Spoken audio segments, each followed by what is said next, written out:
go live with all these wonderful people here. I'll leave it to Tim to introduce us now.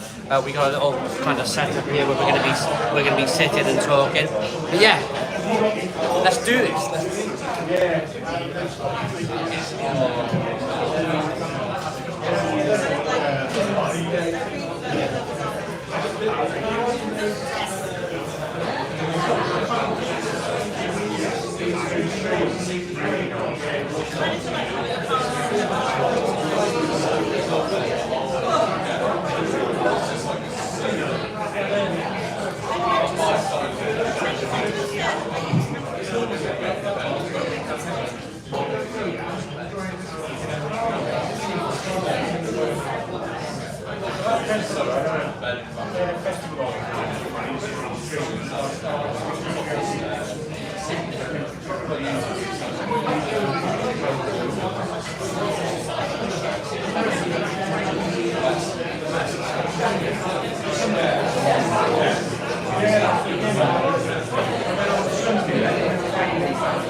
How's everyone doing tonight? Come on. Well, welcome to our second tap takeover as part of our season of tap takeovers throughout this year. Obviously, the first year we weren't able to do anything like this, but basically we're super excited to have the brewery that's here tonight. But before we start, we've also got fantastic local gentleman, which you may recognise, Simon Martin, who is here to compare the night. He's also live streaming as well, all over YouTube, so you can go back and watch it later. But I'd like to introduce Simon. Come and join us. Hello, how are you all doing, alright? Yeah. I want to start off with a quick story, if I may. I was in Liverpool with these lovely people and Brew back in March, and I was stood in the crowd when they were giving the awards out for best beer, best bar, that sort of thing. It was about a half an hour process, and it come to the part where, well, Craft Republic won this award. So just before, we were kind of standing quite nervous, waiting for the announcement, because we were, it feels like you guys went up against a big bar in London, big bar in Liverpool. That's correct. And there was another one, Birmingham maybe? There was, yeah. There was one in Birmingham, and then Barry. And I've been drinking craft beer in this town of Barry, I'm from Caddiston, for 12 years, and when they gave the award out, the Craft Republic in Barry had beat off all these bars around the UK. It was tremendous. We kind of just jumped for joy and hugged and drank the night away. It was absolutely fantastic. It was a really proud moment for these guys and myself, being a Barry, born and bred Barry guy. So I'd like to bring on then Brew York. We're going to bring them straight on. Are we started up?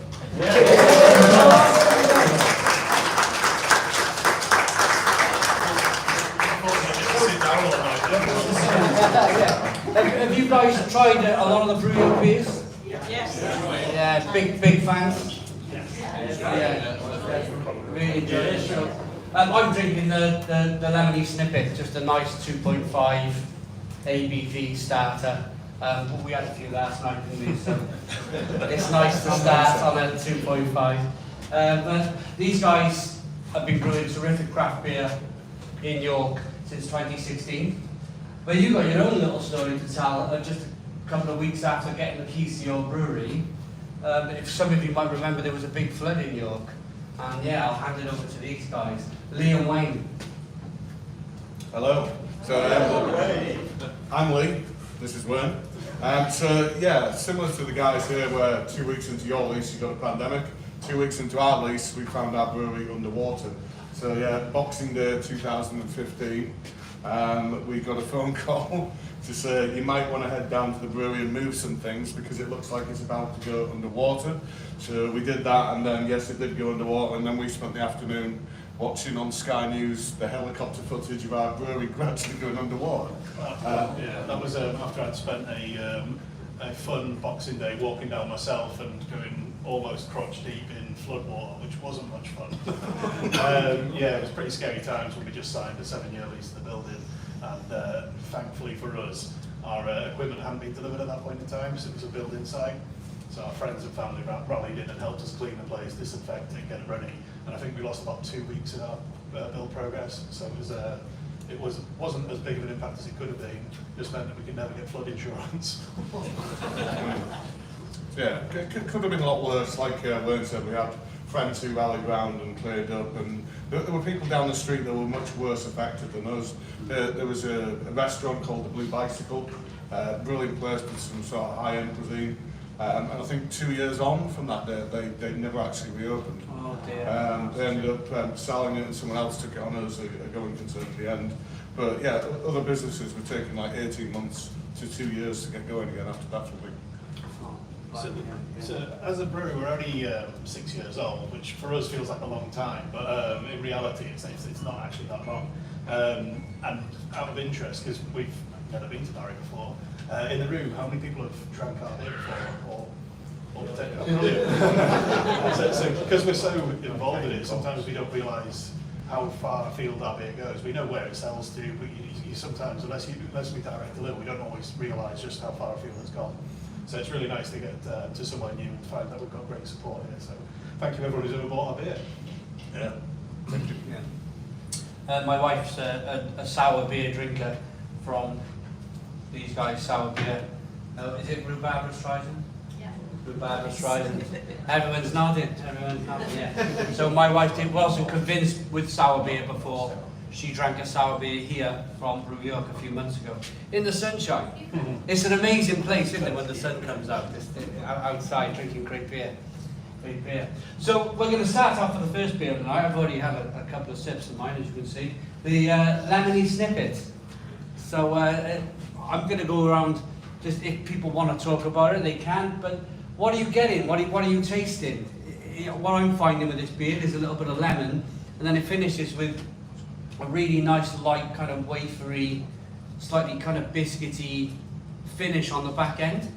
That's what I'm picking up. Everyone kind of similar thing. So Lemony Snippet's actually launching exclusively here today. So it's a beer we brewed about 7 weeks ago. It's actually lager. So when we ferment a beer, typically we brew a beer, we ferment it, and we can turn it around in 3 to 4 weeks. If we're lagering a beer, we have to ferment it at a much colder temperature, which is like you would drink a lager or a pilsner, and it takes for us about 6 weeks. So even though this is only a 2.5% ABV beer, it takes far longer for us to brew it than it would any other style of beer. So it's theoretically a lower price beer because it's low strength, less ingredients, but because of the time it takes in tank, you can add to the cost. Thankfully it's not, it's actually a pretty affordable beer. It's one of the cheapest beers we've ever made, I think. So hopefully you guys enjoy it. It's a Radler. So do you want to talk a bit about Radlers? Yeah, just first to touch on the word lager is the German word for to store. So it is really trying to define that period that you store the beer for. And the characteristics you get in any lager style is that real kind of clean crispness. And if you were to drink one after 1 or 2 weeks, you wouldn't get that. It'd be really sulphury, kind of eggy. But the amount of time you then leave it for, those flavours kind of die away and it becomes really clean, crisp and smooth. And in Germany, they have a thing called the Reinheitsgebot, which is the purity laws. And what it means is beer can only be made from 4 key ingredients. So that's water, barley, hops, and yeast. I always do that. It's It's never we're not a going to get on the spot. With the exception of certain regional styles, so there are then different things around Germany where you're allowed to use some other types of ingredients or adjuncts, as we would call them, things that are not cereal grains. So, like fruit, for example. So, a radler really is a lager shandy. You would take a kind of traditionally produced lemonade, and you would take lager and you would blend the two to create a shandy, and they typically come in about 2.5%. Perfect kind of beer for in the sun, perfect kind of beer for a day like this, in fact, and also a perfect kind of beer for when you're feeling slightly rough from the day before. Yeah, no, I can vouch for that. But it's always the case, isn't it? As soon as you're one beer in, you're fine again. They used to say, what makes you bad makes you better. Yeah. You can pick up this is launching today here, the Radler. I think it's a terrific tasting Radler. Exactly what I need on a lovely sunny evening. Yeah, and I think it's one of two beers that we have here that is the first pour. The second one, I think, on the list, Dynavos, Yeah. is also the first draft pour here as well. So Dynavos is a beer. If you haven't realised, we like to use a lot of puns in beers. So we've got Dynavos. Lemony Snippet was my responsibility, I'm afraid. We were trying to think of a pun for a lemon-based beer, and it just came to mind. Dynavos. I'm not sure was that mine. you. Yeah. The name Voss is based on the yeast that you use in that beer. So I'll let Lee geek out a bit on the yeast in a minute, but obviously the Dynavos is a pun on Diana Ross. So she's headlining the Legends stage in Glastonbury next week. She was also playing in Cardiff, I believe, last week as well. So we tried to keep things as relevant as possible, and we happen to be pouring our beer at the VIP stage in Glastonbury this year. So if any of you are visiting and you're flying in on a helicopter, you might be able to get our beer as well. Part of the sponsorship of getting a beer pouring there, they asked us if we wanted tickets to attend. It was £5,000 for the ticket. No, they offered us some discount. It was going to be £4,000 each. So we're not going. But yeah, it's something that we wanted to, because we've got lots of celebrity-based beers. Dynavos will be pouring there. Juice Forsyth, Karma Chameleon. Then Judy Quench. And what we've challenged the marketing team who are helping us with this festival to do is get a photo of our beer in any celebrity's hand. So we got Dame Judy to pose with the beer on a friend's phone at one point, which then led to it being showcased on the Graham Norton show a few years back. Things that are fun like this and that can hopefully help promote us at the same time, we've tried to do a little bit of. We haven't managed to get Barbara Streisand to drink any of our rhubarb yet. We'll keep trying. I'd like to talk a little bit about, the history of beer. The history of beer around the UK, if I may, for a moment. A lot of the pubs in and around Barry and, of course, York had great big cellars in them. That, where I lived down in Caddiston, we had the Admiral, the Royal Hotel, some of the big pubs, the Ship down here. They had great big cellars in them, and they only used, this day and age, they'd only use a small part of the cellar. But brewing was a very different beast 100 years ago, wasn't it? Basically, malts, hops, yeast, and then your water was all brought to the pub. And every pub had a little brewery underneath in these large cellars. So I don't know if anybody are aware of the Admiral down in Caddiston. No? Yeah, well, if you can see, it was an old boxing club on the side of it, and a lot of it's been, but if you come off Caddiston train station, you can see a lot of that building right the way along the footprint in the cellars. All the windows are kind of boarded up, but that would have been a brewery tap when it first opened. So they were literally making the beer there, serving it out of the hatches, and I suppose that's what was going on in Europe and around the UK back in the time. But I just wanted to kind of drop that in, because this is an industrial town. This is from the docks. It would have been a big thing. And it's probably worth mentioning as well, for the most part, it wouldn't have been big bearded fellas like us doing the brewing either. It would actually have been brewsters, ladies who were doing the brewing back in those days. Absolutely, yeah. And it's kind of on cue of our history as well. So when we set up Brew York 6 years ago, we found a premises which we thought would be really suitable. It was a big warehouse in York City Centre. So if anyone's ever been up to visit us, thank you. But if you haven't, then come and visit us. Yeah, we've got our original breweries in York City Centre, so it's about a 15-minute walk from the station. And we chose the location based on the fact that we could fit our brewery in there. We thought we'd be able to grow and scale up as we got bigger, but we wanted to dedicate a large chunk of the space to be able to drink the beer in there. So we have a large tap room in there, which was the best place to get the beer originally. So it doesn't, we felt that when we first started the brewery, it didn't matter how good the beer was if you can't get people to pick it up and drink it. So there was a couple of elements we wanted to do to try and ensure that could happen. One was come up with strong branding and hopefully fun beer names and make you want to pick it up and try it. The other one was to brew the good beer itself anyway. And the third one was to build venues where people could come and enjoy it. So when we first started, that was the first venue we had, the tap room. So it seats about 100 to 150 people inside. We had a small riverside beer garden. And as we progressed in our brewing journey, luckily the building next to us became available, which is a much bigger premises. And we managed to build a street food and beer hall there. So in that venue we put a 40-line keg wall in. We invited the street food traders to come and serve from the space, and that one sits about 200 people. And then during COVID and lockdown, we managed to convince our landlord to let us convert our car parking spaces into a brewer's yard. So you can get another 100 people out the front now. So it's a much bigger premises, and it's lots of fun. It's like a beer festival every weekend, even though we're open every day of the week. So yeah, if you ever get a chance to come down, you can see where we brewed originally. We still brew there once a week at least. And yeah, it's just a great space to enjoy the beer at its freshest. I'd like to say it's the best you'll ever taste it, but one of the landlords in the pub down the road called the Blue Bell, it's one of the smallest pubs in York. He's just brilliant, and when we go there, we try our cask beer at his venue. It tastes better than it does at our But that's the key, that a good landlord can make such a good difference to your beer.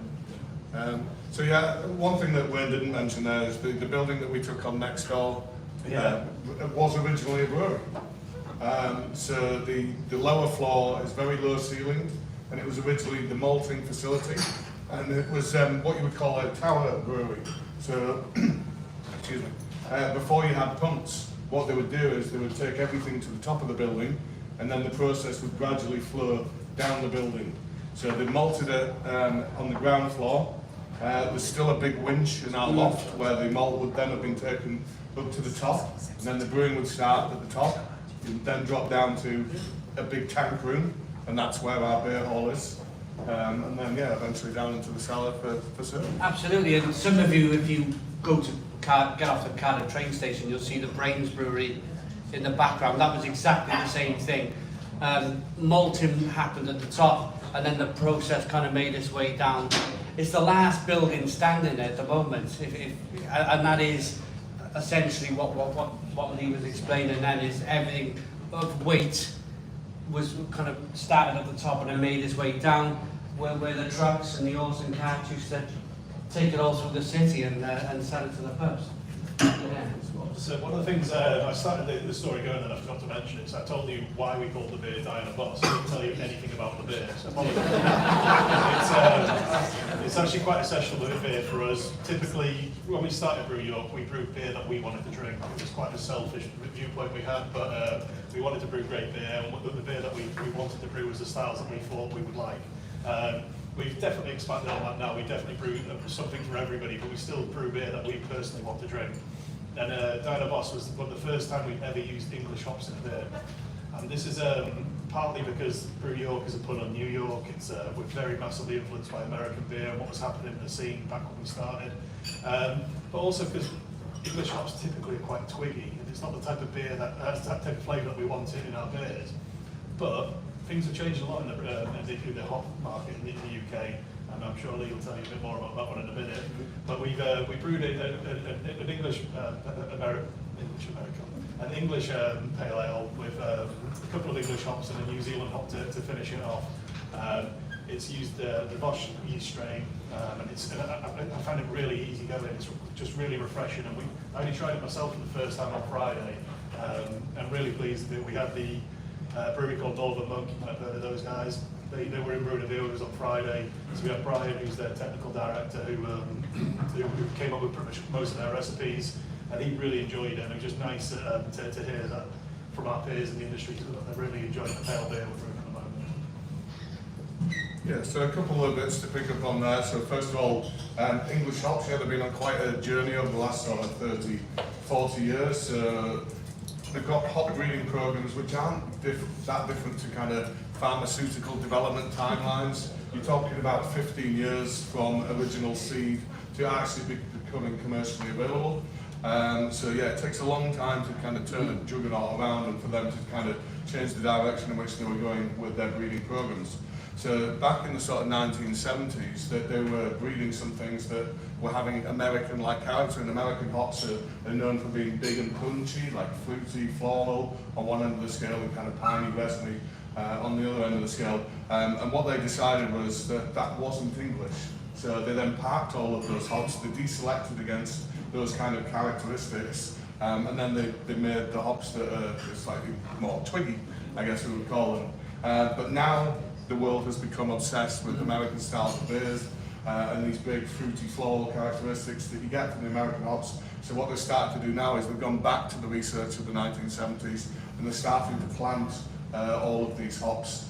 Ollie Carner came about a few years ago. The most recent one, and the one that they have the highest hopes for, is Harlequin, which is the other hop that is in this. And then it's been dry hopped with Nelson Sauvin like Sauvignon. It comes from the Sauvignon region in New Zealand, so it does have a white wine kind of goosey-like character to it. And then the final bit, so the yeast is a type of yeast called Kriek, and there's a variety called Voss, hence Steiner Voss. And you can abuse them. You truly can abuse it, yeah. So ordinarily, yeasts are considered to either be neutral or flavour contributing. So neutral means it may produce alcohol, but it's not going to contribute anything by way of flavour. Many American ale yeasts are of this nature. And then English ale yeasts are what we would call flavour contributing. So not only do they produce the alcohol, they also contribute esters, so tend to be kind of fruity and floral. Voss yeast is very much flavour contributing. It gives you a big kind of fruity and floral characteristic, and you need to treat this yeast very differently. So English and American ale yeast likes to ferment at a temperature around 20 degrees. If you go higher than that, what it'll start to do is to produce what we call higher alcohols, fusel alcohols, and you won't be able to taste these, but for anyone that's home brewed and not temperature controlled your beer, this is what gives you the headache. So yeah, fusel alcohols are very undesirable, and the flavour contribution that you're going to get at a higher temperature is not particularly desirable either. Unless you have this Voss yeast where abuse it as much as you want, you can ferment it up to about 40 degrees, you can underpitch it, like not put enough yeast in the first place, it doesn't care, it will do its job anyway, it ferments incredibly fast. Inside about 2 days you will have all of the alcohol created. That's how ridiculously fast the Voss yeast operates, and they come from Norway. They're not so long ago discovered, and now there's a huge variety of these types of yeast that are becoming available to us. So yeah, what you're drinking in your beer isn't always your hops and your malt. You are getting some of the flavour coming through from your yeast character. How are you all finding it? You enjoying it? Down the Voss? Oh, it's stunning. Can I ask what temperature you fermented it at? 37. Okay. So it's really interesting point because it's interesting to us, it might not be to you guys, so hopefully it's a little bit interesting. But yeah, we spend a lot of money in the brewery on keeping the beer cold. So we invest a lot of money in the process chillers and the pipework to divert all this chilled glycol around to the tanks to make sure the beer doesn't get too warm when it's fermented. When we first started, so we moved away from our city centre brewery for our main production just partway through lockdown because we're silly like that. And we, in the new brewery while we were commissioning it, it's a much bigger site. The beer batches are much bigger, and we lost a lot of beer. We had to pour it down the drain because we had issues with our cooling system where it didn't kick on what it should have done, or it stayed locked on and it cooled the beer too much. So these temperature differentials cause us a lot of problems and lost us a lot of money because we have to pour the beer down the drain. We should have probably just used this yeast strain until we could have all run it smoothly, because it would have just done its own thing. Well, let's quantify that a bit. We've put 30,000 litres of beer down the drain. And in crude maths, if we're saying as we did yesterday, that half a litres of pint, 60,000 pints went down the drain. So this is really important though, because we don't want to ever put beer out that's sort of substandard quality. So you've got to make sure that we've worked hard for the 6 years we've been around to try and make the best beer we can. If a beer ever comes out that's subpar, we could lose our reputation overnight. So we've got to make sure the beer is the best it can be. And sometimes, especially when you're expanding and you're going through a new production facility, it's part of the journey. You've got to unfortunately write off some product. That's the message I get from judging in festivals with the quality brewers, is that the quality brewers are prepared to ditch a substandard product because it's not for what the customers want. It's going to damage your reputation. It must hurt, it must really, really hurt, but of course, it's a necessity. It's a necessity. But then there are some brewers out there that will try and blend it out. They'll with that bad batch, they'll blend kind of 1/10 of it away over a few weeks, and some people won't notice. But I don't think that's the correct thing to do. I think what these guys are doing, pouring it away, is the best thing to do. Yeah, we wouldn't do the option that you've outlined there. Yeah. Because it might take us 10 beers to win you over to Brew York, but it'll just take one beer for you to decide you don't like us. Absolutely. So yeah, we need to be cautious with these kind of things. So on those beers, I know not everyone can speak at the same time, but we talked about beer 1 and we talked about beer 2 on the list, so that was the Lemony Snippet and the Diana Boss. Who's tried Clever Gar, which is beer number 3? Any thoughts on that one? That's this one. It's my favourite pale we brewed this year. It's a collaboration with a brewery called the Raptor from Nottingham, and it's a great showcase of what's an well, I don't want to sound again and say it's great. I didn't mean it that way, but I meant it's a good representation of the East Coast style beer. So it's 5% American Pale Ale. It's really smooth. It's not bitter at all. It's more fruity, and yeah, it's a style that's hugely popular at the moment. So myself and Lee are both huge West Coast fans, which is a style originates on the opposite side of America. So that's typically a piney, bitter, resinous style, and it's one of the main beers that first came to the UK maybe 10, 15 years ago with the likes of Sierra Nevada, and Odell and other breweries like that who were doing a great West Coast American Pale Ales and American IPAs. And that's what got us into beer in a big way in the first place. So a lot of the beers we've brewed have been that style. Anyone tried Sierra Nevada's Torpedo? Yeah. The double IPA? That's what we're talking about, that kind of bitter. But the beer's changed though, haven't it? Over the last few years, it can be quite confusing. It's gone from sticking a load of hops in the boiled kettle to sticking it in the fermenter at the end, so you're not getting that kind of really kind of bitter taste on the back end. You're picking up more of the flavours of the beer, which Neil. Yeah, so hops have within them something called alpha acid, and if you expose that to high temperature, it's what creates bitterness in beer. So you add some hops in at the start of the boil, that's going to extract bitterness. If you put lots of hops in towards the end of the boil to try and get flavour and aroma, you're inevitably going to pull out some more bitterness. So what we would try and do is we would reduce the temperature at the end of the boil, typically down to about 85 degrees C.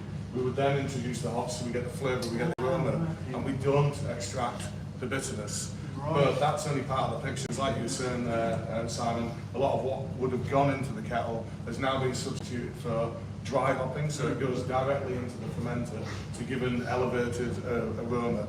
And what I love about these styles is that they have their origin in the UK, because the yeast that makes these hazy pales is all of English origin.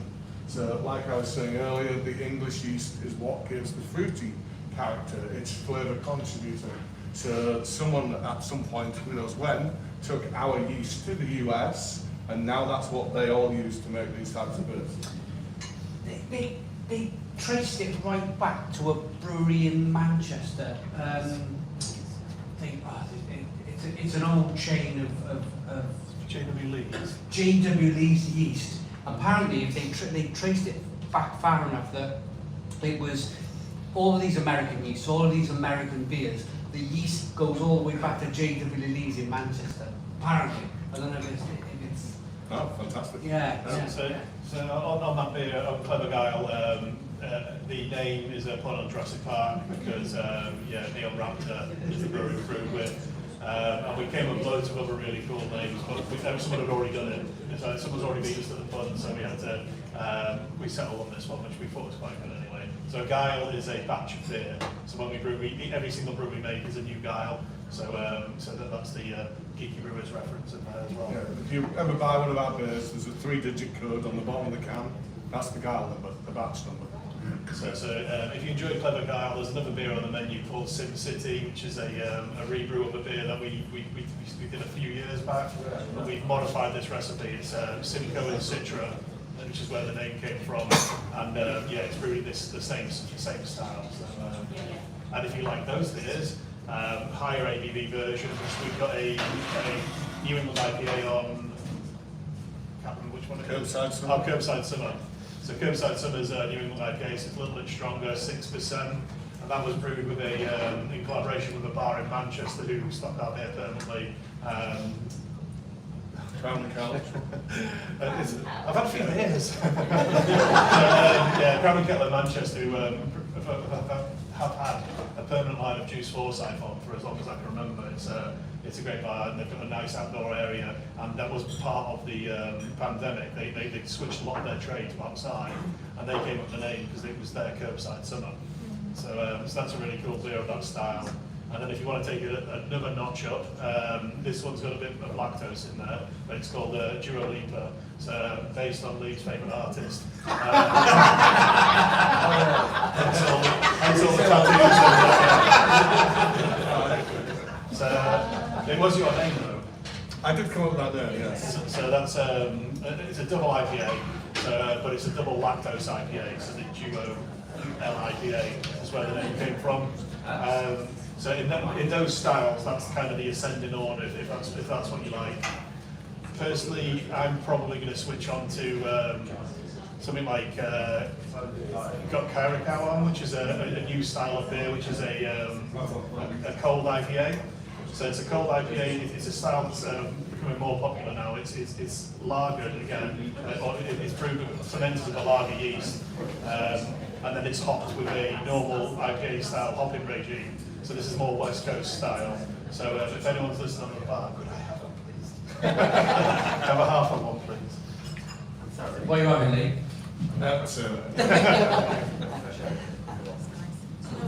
So does anybody know where the witch came from? The story of the witch, the pointy hat, the broomstick, the cauldron. Anyone? It all comes from brewing. So what Lee touched on earlier, the brewsters, they would brew the beers in their houses. When the beer was for sale, they would put a broom across their door. When they were selling the beer in markets, they would wear a pointy hat to stand out from the crowd. The black cat, the synonymous black cat, was keep the mice and the rodents away from eating the malt. And of course, the big cauldron was them brewing the beer. Wow. That's the story of the witch. That's the story of the witch. Yeah. Always learning. Yeah. So if as I did the poll earlier, and a lot of people put their hands up and tried our beer before, typically this is a relatively unusual beer festival event for us, because usually we have a lot of stouts and sours on, and that's kind of what we're known for in brewing. Pales, obviously, a much more relevant style for this weather. So we have some really good pale beers on the menu, so a lot of pales come down. But there's also quite a few interesting sours on. So we mentioned the Radler, which is almost a sour. We've got Pineapple Cubes. Pineapple Cubes, which is a collaboration we did for International Women's Day. So a lot of the females in the team collaborated and worked with Women on Tap, which is a organisation in Harrogate who promote women in beer, so making beer more and more accessible for women in the industry. And yeah, we've had a partnership with them for a couple of years now, and we wanted to brew this beer pre-COVID. It was an idea of Alison, who's our HR director, who really wanted to brew a pineapple beer, and Lee wanted to call it pineapple. I wanted to call it pineapple chunks, but apparently that's a cannabis reference. So I wasn't allowed to do that. But it's it's a beer based on the sweets, the old sweets, and it was a fun day at the brewery when we canned that beer because someone went out and bought lots of pineapple cubes for photos. Meant what you got to eat them for the next few weeks, which is always nice. And then the other sour beer we've got on is Papaya Don't Breach, which is obviously a Madonna reference. Another one of my favourite artists. So that one was a collaboration with a really cool brewery called Pastore. So they're a relatively recent brewery. They won the Raising the Bar competition, which if you ever go to London Craft Beer Festival or Bristol Craft Beer Festival, they promote new and upcoming breweries. We met them at London last year, really liked their sours, thought they were great, and then really liked the team. So we invited them down to brew with us about 6 weeks ago. And this was the output of that beer. It's a really, well, we've already mentioned the style and the Berliner Weiss. So yeah, it's a really interesting beer. And yeah, it's something that's kind of like a nice palate cleanser in between beers if you want to change style. Sorry if I may say, the Berliner Weiss is another one of these regional styles where they're allowed to use some other types of ingredient. So given it's called the Berliner Weiss, where do you think it comes from? No, Hamburg. Yeah, so it's originally from Hamburg, they think, but it first became popular in Berlin, so then became known as the Berliner Weiss, although the historians actually believe its roots might be back in the Flanders region of Belgium. So the ingredient it has that ordinarily wouldn't be allowed in German beer is wheat. So you substitute 40% of your barley with wheat, and then you sour it using a bacteria called lactobacillus. Lactobacillus is what you have inside you, part of your natural fauna. It's also what would make a yogurt a yogurt. So what we would do is we would boil the wort, the sugary liquid that we've extracted from our barley. We boil it to eradicate all other forms of bacteria. We then cool it down to something akin to human body temperature, about 37 degrees C. We then inoculate it with this particular type of bacteria. We use one called Lactobacillus plantarum, and then that will then spend about 16 to 48 hours just digesting a small amount of the sugars inside the wort, and in doing so it creates lactic acid, and that gives the beer the kind of clean, crisp, sharp finish to it. After that period, you boil it again to kill off that bacteria. You don't want to carry on in the process. And then you can do various things with it depending on your orientation. So what we opted to do with this particular one was to add some fruit into it. So we've added papaya, but then we also put some lemongrass and just a hint of ginger in there to give a little bit of fire at the end. Yeah.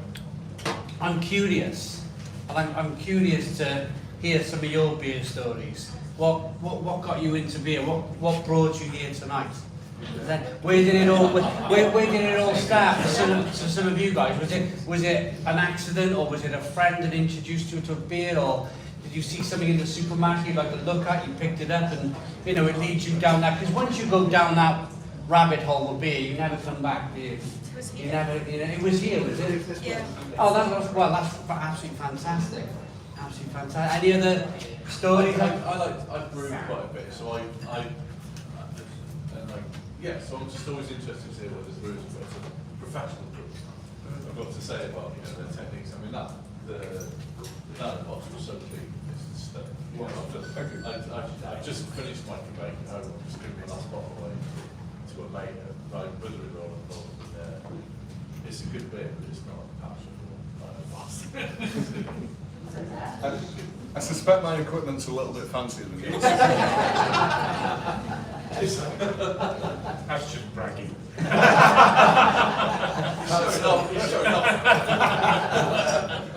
I was giving you. There's nothing wrong with it. I was giving you a get out. So the other style I mentioned earlier that we're quite popular for is our stouts. So we do a lot of stouts. We do, doesn't matter what time of the year it is, we seem to bring out stronger stouts in summer and stuff like that. So we've got a really cool beer on tonight called Obi-Wan Cannoli, which Star Wars themed. We brought out on May the 4th. One of two Star Wars, Yeah. actually we haven't mentioned the other one. Yeah, so it's a beer that actually tastes a lot like a chocolate orange. It was a cannoli, an orange cannoli, which was based on. And when we went through the taste test, we all absolutely loved it. It was definitely more chocolate orange than cannoli, I've got to be honest. Yeah, I might have slightly overdone the orange on this one. But it's working really well, people are loving it. And that's actually only 7.5%. I say only 7.5% because for us, typically we go a lot higher the other way. So yesterday when we did a session with Simon, we finished on 12%. So, well, finished. We didn't finish. That was the last one we did on camera. There was I've got to be perfectly honest with you, I can't remember the taxi ride from my house to here. And I can't remember getting back home again. We're good. We're sweating this morning, yeah? We did our monthly tasting, so we have a subscription service. We send out 9 days a month, and then we taste 4 of them on the first or second Friday of the month. People tune into YouTube, and we concluded last Friday on a 14% barrel-aged stout. When it says last Friday, it means a couple of days ago. So we did a late session on Friday doing that tasting, and then thankfully somebody else drove us down to Bristol, and we did a session at Bristol Craft Beer Festival, and then came across here yesterday, did another session with Simon. Stone the Crow's pub session. Which incidentally we're live now. There's 140 people watching around the world. Hello internet. Yeah. So yeah, this is day 4. I'm usually not capable of doing it. So all this came about. So this whole thing came from CBRX after winning the award for the UK's best independent craft bar. We found out that the Head of Steam. Have you been to the Head of Steam in Cardiff? Yes. Brilliant place, isn't it? Absolutely fantastic. But there was one in Liverpool. I was with Tim, still celebrating, drinking beer with another couple of breweries, and these guys were out the back. You know, like a private kind of tasting going on, and Claire. Everyone say hello to Claire. Claire built up the courage. Claire built up the courage to go and speak to these guys and say, can we do something together? And hence, you guys are here today. Thanks it's a really nice event. It's amazing to be here, and you genuinely don't need any courage to come and speak to us. We are usually the We're not as scary as we look. battle in the corner. Quite big. We're very approachable and friendly people. So it was SEMA Beer X is it's an industry event where people the trade go and show off equipment to try and get you to buy it. They also do like beer awards and they also do business awards. So yeah, it was the first time we all met. So Tim and Claire won the award that you guys know about on the bar tonight. So it was an amazing award. Such tough competition. There's so amazing independent venues throughout the UK. So to win the award is such an amazing achievement, especially being such a young business as well. And then on the same evening, we won the award for the Seaver's Brewery Business of the Year. So we were like on a bit of a high as well. And that was actually when we first met, because you came across and said hello at that point, and we had an idea that we might be able to do something, and then we went down to Head of Steam where we were doing an event similar to this, and we might have gone a little bit carried away with our celebrations. So we would have agreed to come down anyway, but I'm sure the conversation went a lot easier. But no, we love to do events like this. We love to talk to people who are passionate about beer and to try and talk a little bit about our journey and how we got to where we are now. And to share information about beers. If you guys want to know anything about the new beers we're drinking tonight, either ask us now or pick us up later. Well, not pick us up. That might be quite a challenge. But yeah, come and have a chat with us, ask us any questions. We're more than happy to help with anything we can, or to just give you guidance on which beer we think you should try next. Yeah. So there is one beer that I think we failed to detail, which is the other Star Wars one.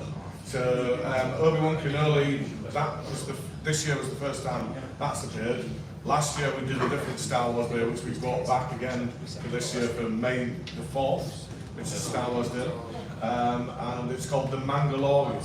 So it's a mango IPA, so lots of mango in there, and then some hops that have a mango-like characteristic. I think we're coming in at about 6.5 for that one, is it? Yeah, so it's a really easy drinking beer because it's got mango in it, but it's also got a bit of vanilla in there, so you get a nice smooth vanilla taste come through. Like Solero. I was just going to say, yeah, it's like drinking a Solero. It is. And yeah, if you're lactose intolerant, then there's a few of our beers you probably shouldn't try. That is definitely one of them.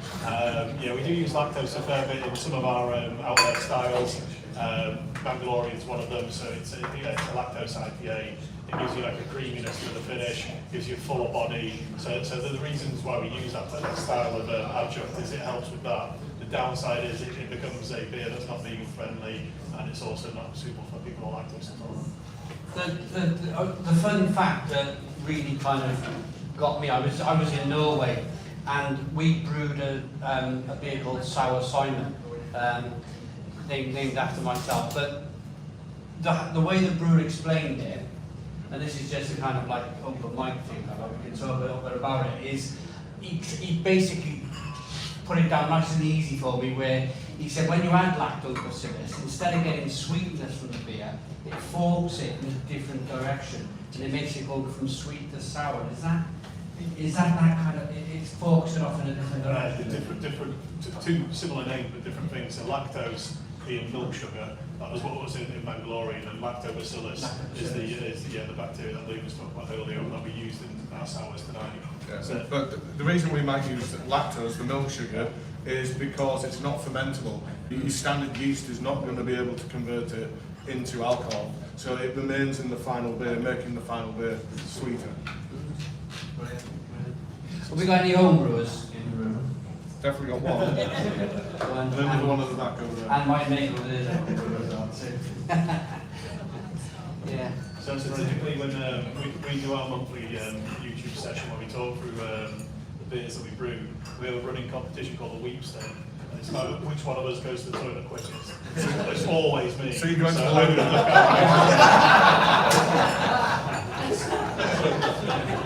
It is, we've done 26 live tastings like this, and I think I've been to the loo first once.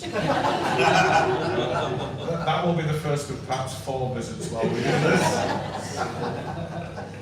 Brilliant. Yeah, brilliant. So, beer-wise, what have you all been drinking early summer? What's been your kind of go-to beer that you've been buying? Hazy IPAs. Yeah, easy. Hazy stuff. Hazy stuff. Hazy stuff. Yeah. I really like Belgian beers, and I rarely see that in the craft brewing scene in this country, where there's a lot of IPAs, there'll be a stout or two, there's the sours which is great, but people rarely use Belgian yeast in this country, and they produce such nice flavours. It seems like a missed opportunity. Have you done any?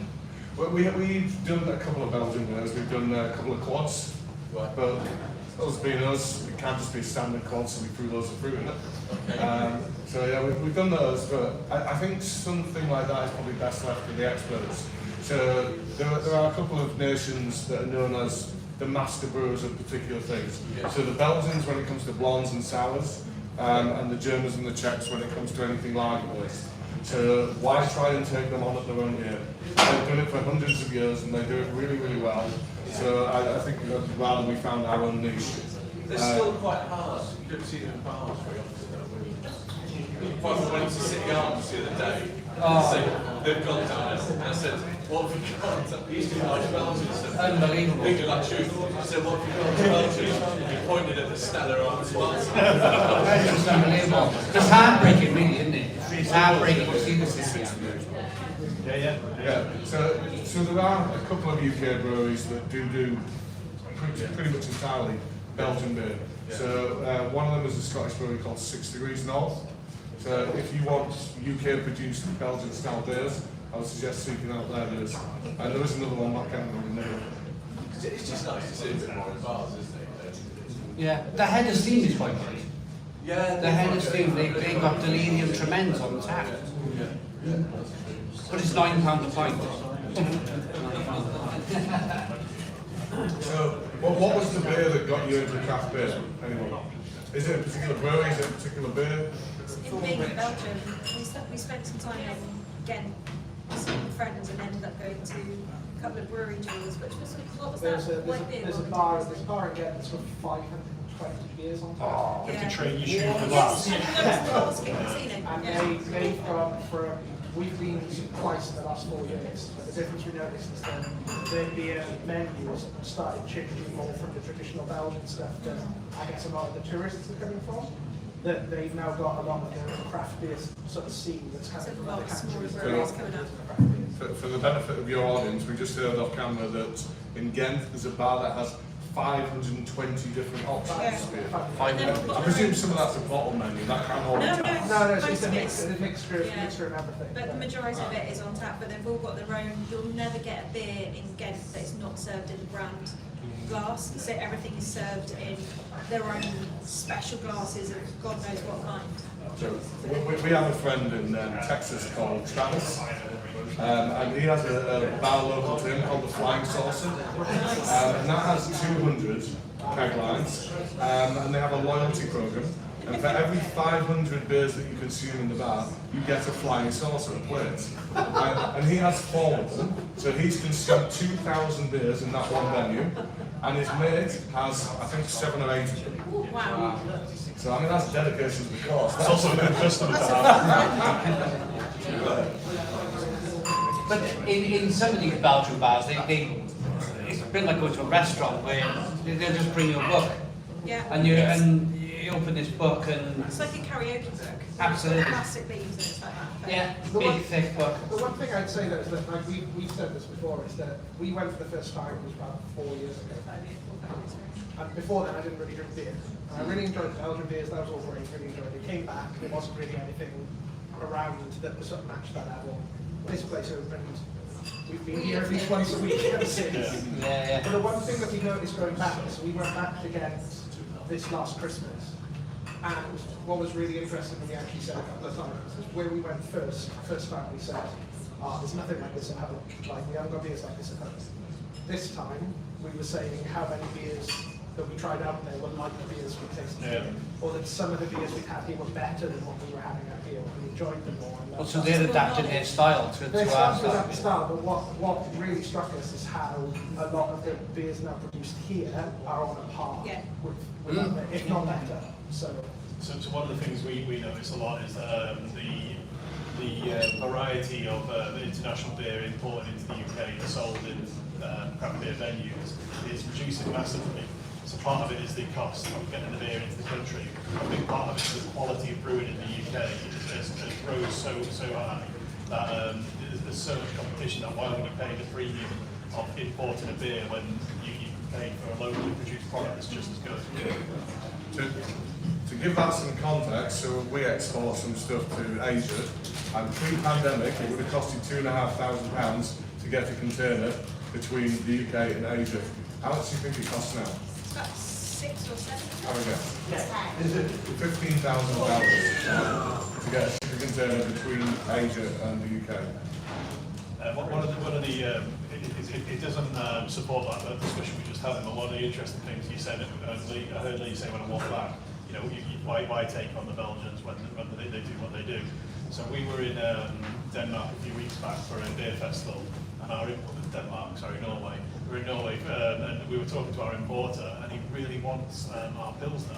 He gets it in cans at the moment. He really wants our Pilsner to sell over there, and we just didn't think there'd be a market for English brewed Pilsner internationally. But Sweden and Norway just started buying pallets at a time on us of our Pilsner, which is a great beer, but there's you know, it wasn't the style we thought people would want in other countries. So yeah, it seems very popular. You never know.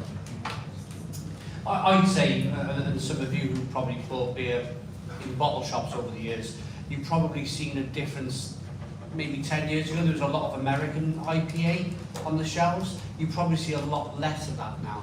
in bottle shops because of what these guys were just saying now, is the quality of British brewing has just gone up that notch to the same level as why buy an American IPA when you can drink a really good British brewed IPA with the same American hops used in it. Yeah, I mean, the thought used to be that the UK was maybe 10 years behind the US in terms of their craft beer journey. I think we probably accelerated to the point that we could only be considered to be 1 to 2 years behind. So there are still some trends that start there and then eventually migrate here. One of them is this cold IPA that we're drinking here. No, no. Oh, yeah. So yeah, I think yeah, we very much caught up. And the quality these days, I mean, when we started 6 years ago, how many breweries would there be in the UK then? Maybe up down. 1,500. 1,500 when we started 6 years ago. There's about 2,500 now. So that's a lot of breweries, but that means it's a lot of competition. People have to up their game. So the quality has really, really gone up and up and up. Because, yeah, it's a congested field. If you want to sell beer, you're going to make good beer. It's also a really unique industry that we work in, where we work really closely with our competition. So we've already mentioned Clever Guile and Fire Don't Preach, which are collaborations where we've brewed with other craft breweries who we've brought into the brewery. We've openly told them about all the different ways we produce stuff, and been really supportive of trying to help them in any way we can, and trying to learn from them as well.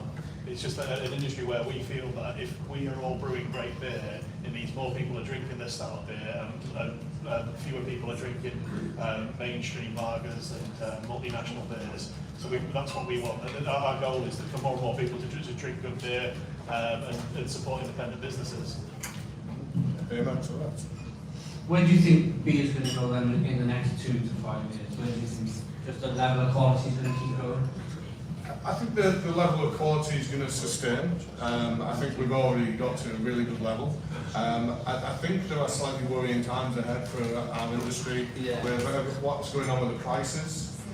So our energy costs are up about 200-300%. Our CO2's up 200%. All the raw materials, so barley, a lot of it comes in from the Ukraine, so there's concerns there.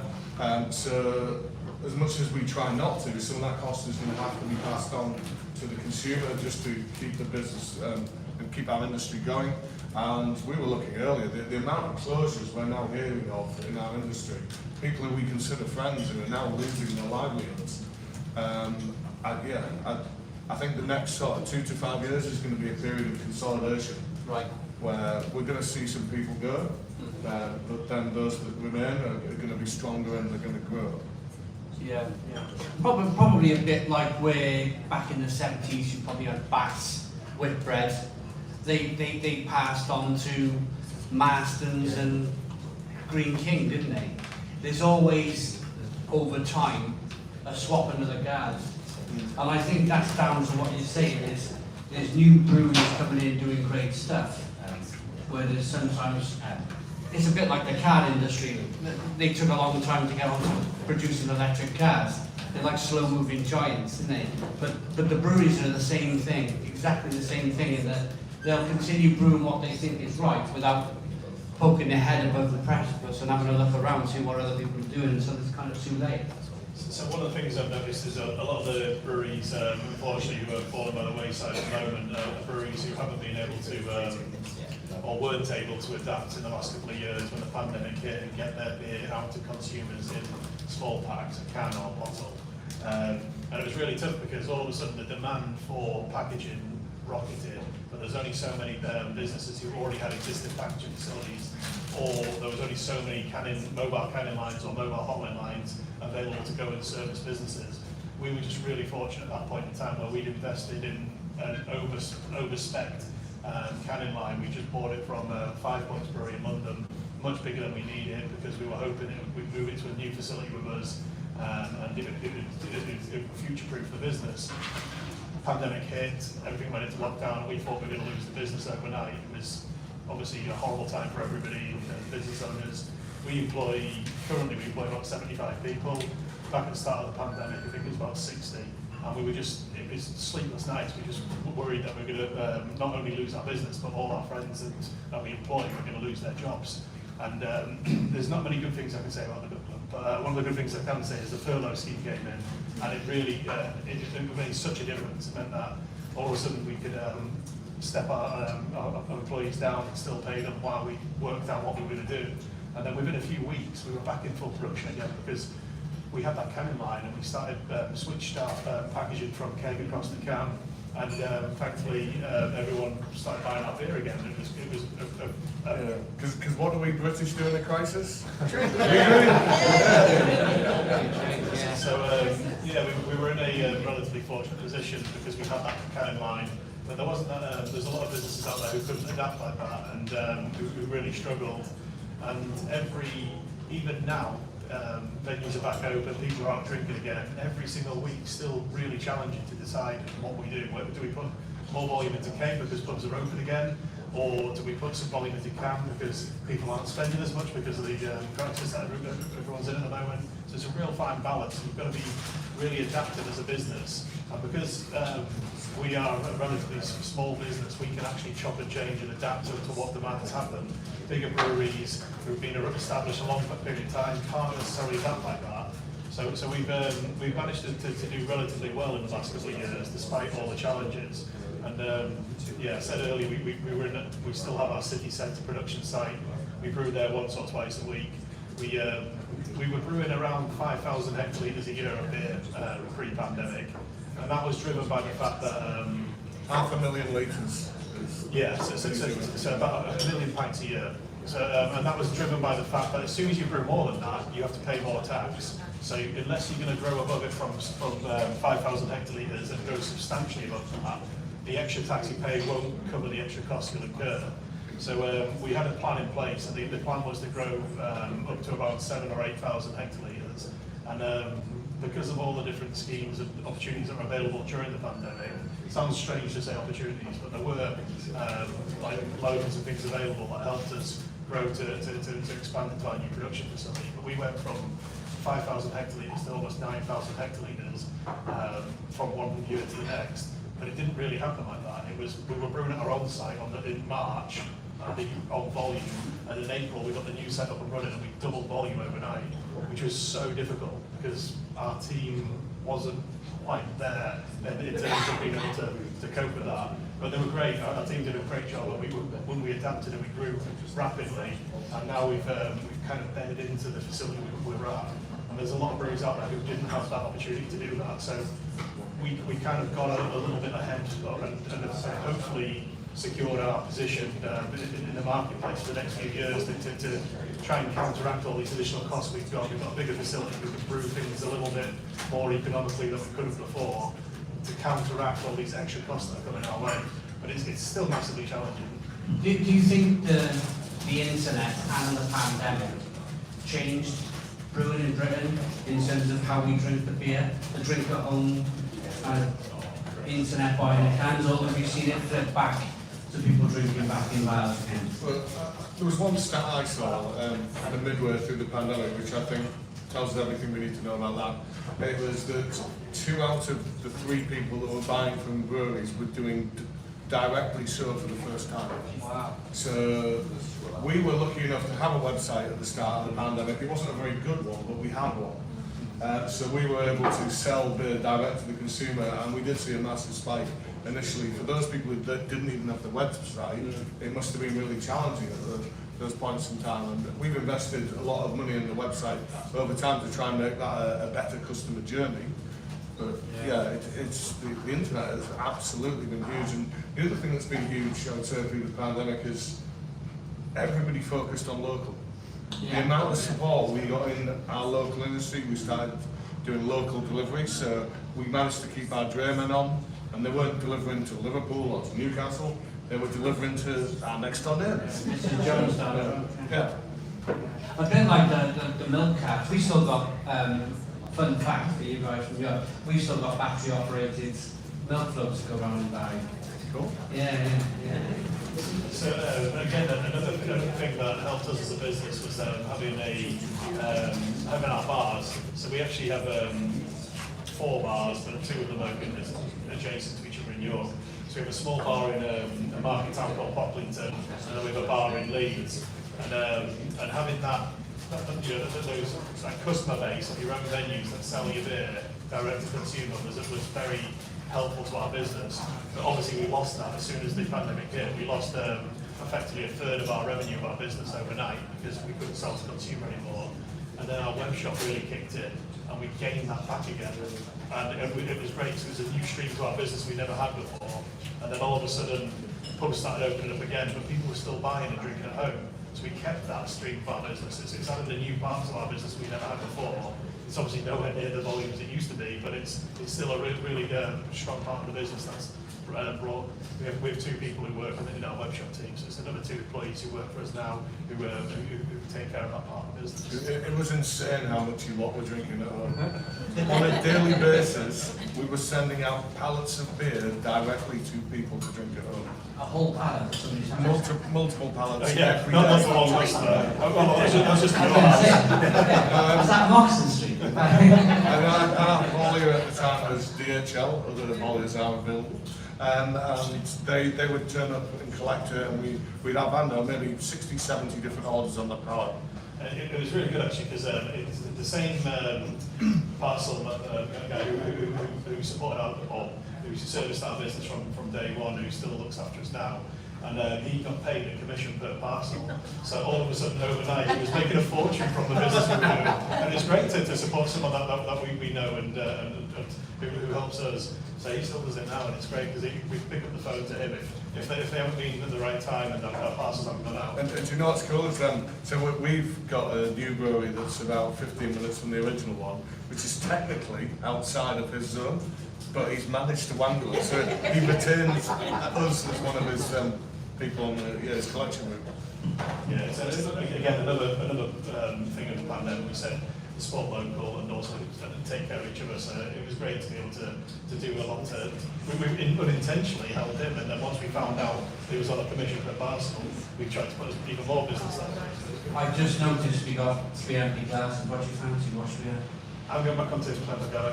Can I have pineapple cubes, please? A half will do, yeah. And I'll try the stout, just a little bit of the stout, please. Thank you. Slippery slope now. No, that definitely is. So is Monday night drinking normal, Barry? Mine's work, but not a lot. Work. Work from home. Can I ask you how you got into your collaboration? What do you get out of a collaboration? Collaborations are a huge part of our industry, and we do it for many reasons. I would say, first and foremost, like Wayne was touching on earlier, industrial learning. Yeah. So it's almost like authorised industrial espionage. So we go to another brewery, we always ask, we say, can I photograph that? Because that looks like a better bit of equipment than I have, or that looks like a better way of doing that kind of thing. So we do it to learn. But also it's a very big social. So what tends to happen these days is someone like myself would work on the recipe from my side, and then someone senior in the collaborating brewery would also contribute to the recipe. And on the actual day, we get the junior staff to make the beer, and we all go and get drunk. And that's all part of earning your stripes. So they can join us for some beers afterwards, but we'll come and pose with a spade and pretend we've done the hard work and then put that out on social media. But in reality, it's a big, it's trying to have fun and enjoy yourself. We work hard on the idea, the concept, the recipe, the marketing, all that type of stuff outside of the actual brew day.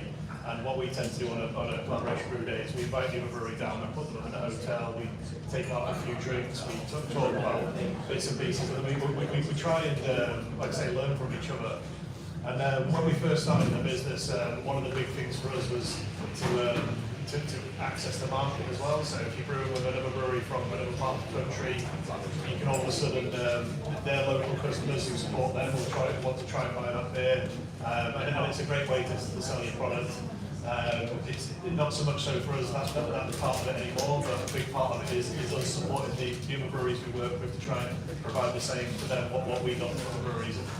We collaborated with a brewery called Magic Rock when we first started. We worked with a brewery that myself and Lee massively looked up to. And it was just great to go and work with them and see how they did things. this year has been a particular milestone for us both because we, one of the breweries that got me into beer in the first place was Thornbridge. I drink charcoal, it's water, it's like one of my favourite beers.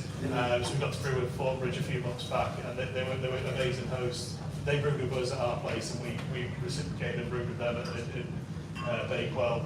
Just an amazing day. We've brewed with so many great breweries this year. I'll put you on the spot, but off the top of my head, Buxton were another great brewery we brewed this year. One of the best stouts in the world is brewed by now. Simon's got a bottle of it in his shed bar. The Coward. Used to be called Yellow Belly, but now called Coward. Oh, right. Yeah. We've got a collaboration coming up next month with Siren from Reading, an amazing brewery. And Elusive. Yeah, Elusive. And Roosters. And Elusive also. We've got Elusive. We've got Roosters coming up. Other previous breweries we've done in the last couple of months. Oh, that's why it's really much fun. But I mean, the birthday ones was Vault City, Weiler, who are out of Hong Kong, Full Circle out of Newcastle, and which one am I forgetting? Oh, and Siren did the coffee one. But like Wayne was saying, we've been privileged enough to work with some real heroes of ours. So right at the start, we had a list of 3. Right? The ones we would really want to work with were Magic Rock, because the inspiration for our brewery, certainly for the taproom side, was definitely what Magic Rock had across in Huddersfield. Beavertown, and then Thornbridge. So it took us a while, it took us 6 years, but we have now worked with Thornbridge twice in the last year, so we've completed our list. But hopefully we've not jinxed them, because the other 2 that we worked with then sold out shortly afterwards. So that's not the case with Thornbridge. And going forward with collaborations, there's going to be a collaboration between Brew York, myself, and Craft Republic. That's going to be happening as well. What's the service? Recipe ideas, right? Scribble them down. Yeah. What would you like from Craft Republic and Brew York? What would you like to drink? I already know the answer. Certainly in terms of the name, it'll be a crap pun.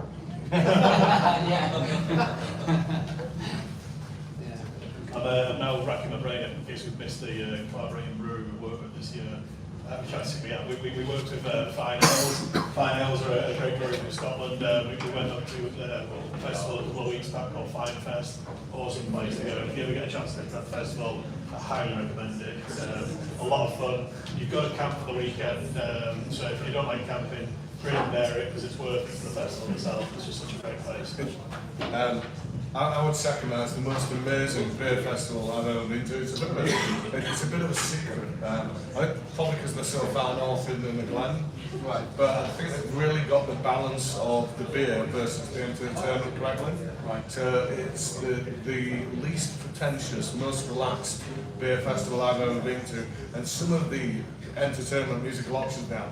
So the headline act on the Saturday night is something called Masayoki, which is there's a band, there's a big screen with some lyrics on, and the audience does the vocals. Oh, that's fantastic. I love a sing song. Brilliant. I was like, I'm not going to get into that. I was up front. So you 2 love a sing song here? You both got microphones. What was that called?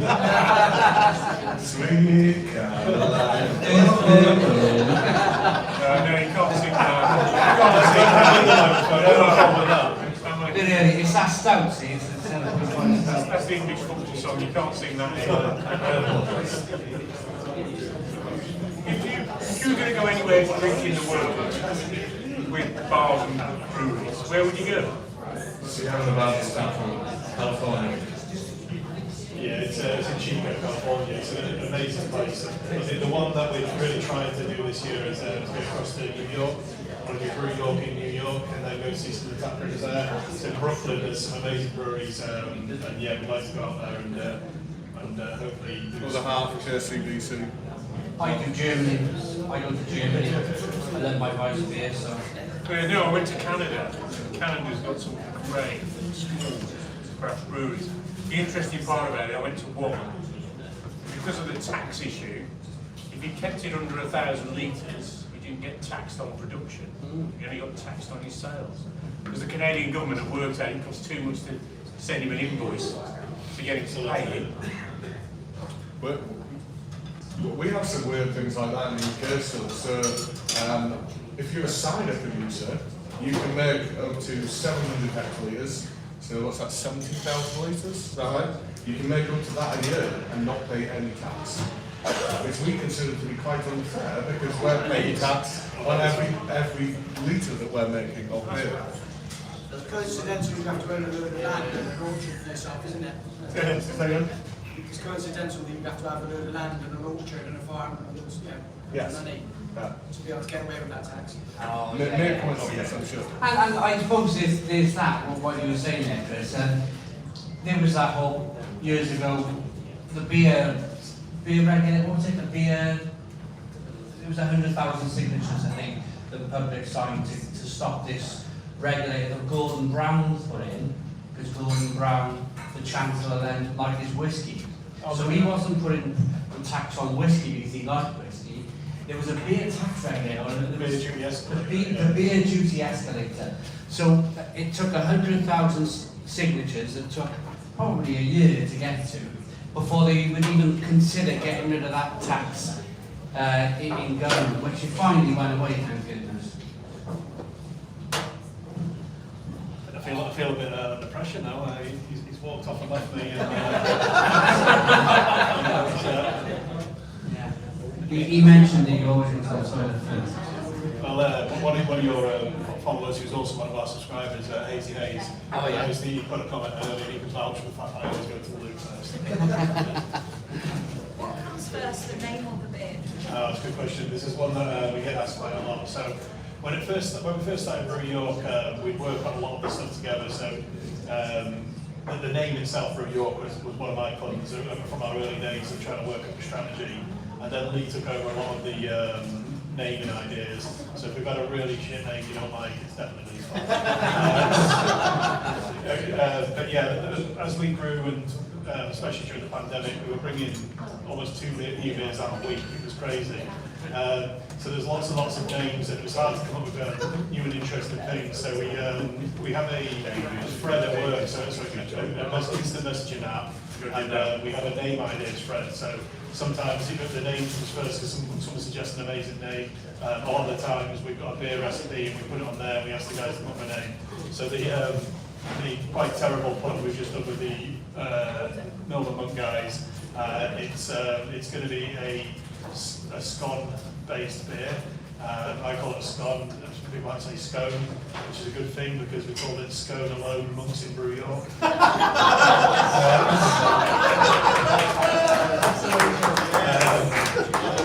One of my absolute favourite ones we've got was suggested by a lady called Sam, who's our export manager. She comes up with so many ideas for us. I think literally her and I just sit there and come up with crazy name ideas and just send them to us all the time. But the best one we've got, I think, is Olivia Gluten Gone for gluten-free Western. So we did it briefly pre-pandemic, and we weren't as happy with the beer itself. So we drunk parked it. We'll probably bring it back because the branding was awesome. It's like a pink ladies themed can, and yeah, the name is just really cool. On that note, it's time for a terrible joke. What's the fastest cake in the world? Scone. Scone. Terrible joke time. The worst thing is we can't groan at that because on the back of the copy of the text on It just said, once it's scone, it's scone. But I mean, carrying on from what we were saying, Sam is a very, very rich vein of suggestions. So another one that we have coming out soon is I Love Iron Maiden. And Sam suggested for our berry and marshmallow salad that we call it Mallow Be Thy Name. So the branding's really cool for that as well. It just works, doesn't it? Some of these, Let's get on. Go to the audience then. What's your favourite Brew York pun, or least favourite? Has to be Goose Goose Willis is good. So Goose Willis is an interesting one. We applied to trademark it, and Goose Island, the brewery from America, objected and actually asked us to stop using the name full stop because they own the trademark for the word goose in a beer and across the world. Crazy. What the hell is goose got to do with beer? how you managed that. I don't know how they managed it, but let's just say their lawyers are A lot more expensive than others. not even worth fighting that battle. As it turns out, we withdrew our trademark application, but then we discontinued the beer anyway. Not strictly because of that, because we were doing too many core beers. We had, I think at that time, 10. So we had to drop a few just to make our lives a little bit easier. I quite like, my favourite I think is the juice foresight. Matthew McConaughey's. So Juice Foresight is actually our biggest selling beer. So it's one we brought out just at the start of the pandemic, and so one of the interesting things that we've done, which is I'm sorry to upset you because we are selling not only a craft beer bar but a bottle shop. Is we do sell some of our beers at the supermarkets. So the reason we do this is to try and keep the overall business more sustainable, because we need commitment of bulk volume of some form. So we only sell core beer into supermarkets. We'll never sell one of our specials. It's just core beer. And Juice Foresight was the first order we got. It goes to Morrison's.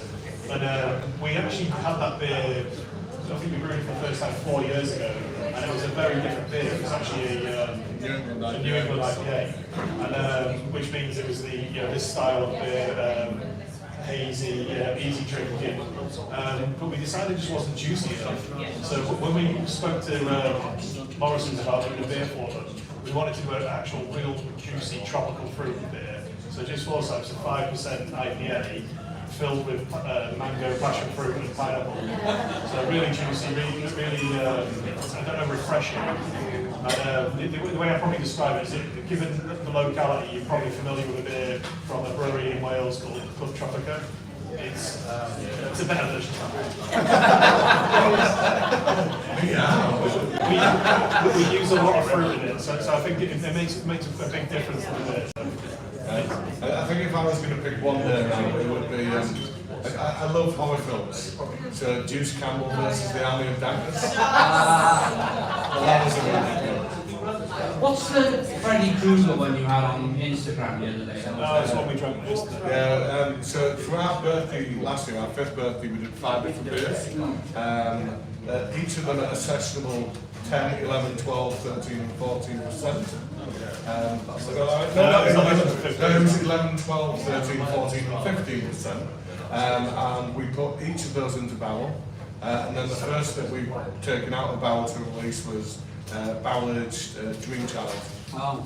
Which also happened to be a collaboration with Tyler Red. Oh yeah, it was. So we are going to wrap it up shortly. Does anybody have any questions? If I walk around the room, has anybody got anything that you want to ask Brew York? I'll bring it up in a shall we, York? Who can I thank for giving you controversy? That would probably be me. It wasn't entirely me. So there's a bit of a story to that one. So Wayne and I always been avid beer drinkers, and before we formed the brewery, we were going around a few beer festivals together. And one of our favourites still to this day is Leeds International Beer Festival. And there was a brewery from the Lake District called Oxford, thank you, who had released a beer called Tonka. So it was the first time we'd ever heard of this ingredient called the Tonka bean, which had this kind of marzipan almond thing going on. And I grew up in Cardinal Rule at a beer festival, which is you're supposed to go from bar to bar and drink different beers. I found that beer and I just sat in the bar and drank it. Unfortunately, it was 9%. So I think you know how that started. I had a Nervig 3 bean stout. That's what I had, yeah. So at that point in time, I don't even think we really were considering doing a commercial brewery at that point in time, but if we were ever going to do it, I think I knew that I would want to use Tonka as an ingredient. And then I think if someone else raised it, Brew York liked to throw everything in, including the kitchen sink. So we decided that we wouldn't just do Tonka, we'd add the coconut, we'd add the cacao nibs and the vanilla And then we created what I think most people regard as liquid bounty. Yes. Fantastic. It is a really, really good beer. So it's the beer that spawned a series of beers for us. So if you like Top Coco, my favourite of the series we do is Imperial Top Coco. It's 7.5%, which again for us doesn't seem that strong, but it is. But it's the right balance. The ABV, the strength, the body, the flavours come through really, really well on that beer. We then do Empress Top Coco, which is 10.6%, which another great beer. It can be a end of the night if you drink a pint of it, but it's a really nice beer to share. And then usually we barrel age Empress Top Coco each year, so we do a barrel age version of that.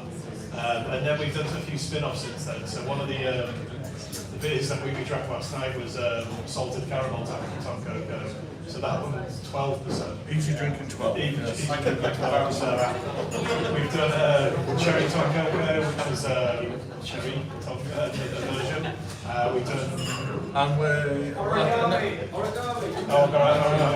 Well, origami black belt was one that contained tonka, but it wasn't officially part of the Top Coco series. But one of the good stories about that is this was the beer that, like I said, inspired us to make Top Coco was Tonka. So Matt Clark was the head brewer of Hawkshead at the time. And when we first got to meet him in a brewery beer festival, we told him how much we were obsessed with Tonka. And it was thanks to him. And he tried Imperial Top Coco and Top Coco and told us that he felt that we improved on what he'd done. He thought it was better beer than he made, which is great praise. And we agreed at that point we grew a collaboration together. He then got laid off by Hawkshead, along with about 10 members of the team at the start of the pandemic. And he set up a brewery just down the road in Kendal called Lakes Brew Co. So if you ever see Lakes Brew Co beers, try them, they're awesome. And that was the chance we got to brew the Tonka-based collaboration we talked about, and that's what Origami back on. Well, we did two actually. We did the origami black belt, which I think was it Tonka made? Yeah. And then we did one that was designed to taste like an amaretto sour. That's my favourite of the two that we did. Rodney U Tonka. Rodney U Tonka.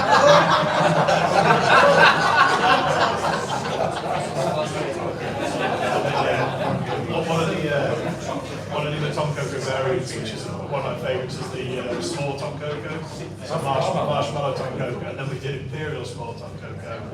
And we have one more coming out in a couple of months' time, which is going to be a coffee-based variant called Tiramisu. You should bring one out with a trigger's brush thing, please. Yeah. We just keep changing the ingredients and make a different bit. And we're also, in a couple of weeks, we're brewing with Empress Brewing. Anybody heard of Empress Brewing? So it's a guy who kind of still only brews at a kind of homebrew level. It's a kind of side of the desk thing. He's got another day job. So we're inviting him up to brew with us on a Saturday. He is, I think, on Red Bear and Untapped, considered to be one of the best breweries in the world. Really? Even though he does it on a very small level. And his thing is the big, sort of strong, dark stouts. And we already have Empress Top Coco. Yeah. So given his brewery is called Empress, what do you think our beer might be called?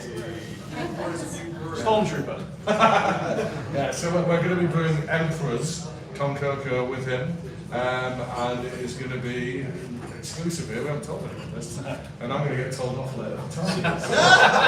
It's usually when I go to the toilet it reveals all the secrets. So we're going to go along the lines of dark fruit, so we're going to go plum and some raisins and some molasses into the Top Coco biscuit. Which is dark fruits appointment your favourite cider? Oh, and we're going to be aiming for about 15% of that.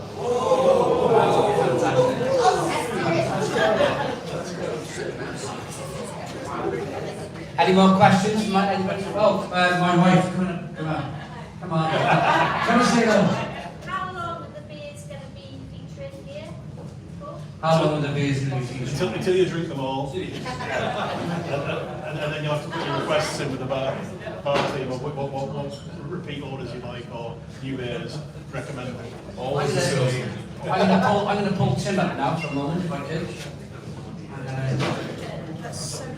So this is just me and Tim had a little conversation last night after a few beers.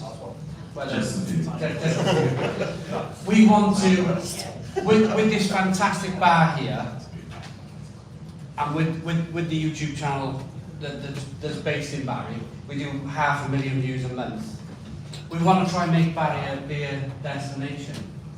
So we're going to try and do this with more breweries going forward. Oh, definitely. And you've got a plan for this. Yeah. Are we allowed to talk? Am I dropping you in it now? Spoiler alert. Am I spoiling I'm not sure I alert? actually remember what we discussed. It was at 12%.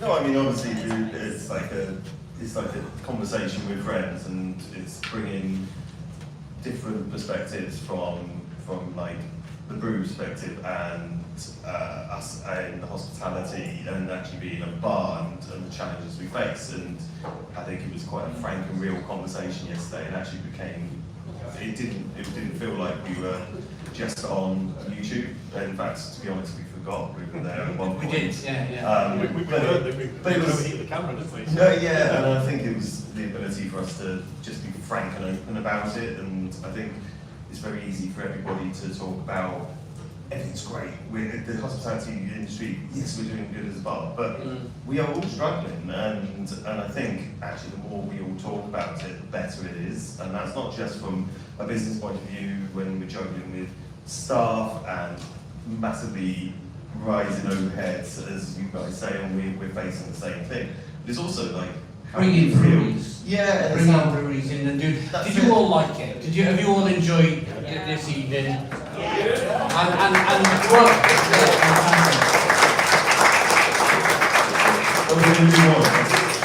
yeah, exactly. That was my point to get Tim up here. Is would you like to see them? Would you like to see more breweries and do this type of thing? In the future? Well, we've got two more lined up already coming here, but I think us working together on potentially on your channel and stuff like that, and that conversation, I think is going to be an important part. Yeah, fantastic. Thank you all so very much for coming. It's been fantastic. We'll be sat over there in the corner having a drink. Come and say hello to us, come and chat to us. Yeah, it's absolutely fantastic. Out of interest, which breweries do you guys want to see next? Who are your favourite breweries that you want to see come up and do this type of chat? The challenge is going to be something. Yeah. Well, we've already got two. I guess we can give a bit of a sneak preview. One confirmed is Verdant. Verdant Crackers. Coming to us. We celebrate our second birthday in August, and we're just in talks with another brewery from Bath for next month. So once we get something in place, hopefully we'll be doing something very interesting. Absolutely. So we want to put Barry on the map. We want to put Barry on the map as a brewing destination. Yeah. Think beer, think Barry. That's yeah, 100%. I mean, we always wanted to build a place we wanted to go to, and a lot of people poo-pooed the idea and said it was never going to work here, but we knew that there was at least an audience of two, me and my wife, and it showed that the rest of you amazing people are here, and you make us where we are, and that's what the whole name of Craft Republic is, listening to what you want and making that change. That's why we bring different beers in. I mean, I think we're getting close to hitting 800 different beers on draft since we opened 18 months ago. How long on to is now? So we're getting there. 19, I think. But we're here, so thank you so much. And without your support, we wouldn't be here. So, you know, when they keep saying support local, please do. Yes, support local.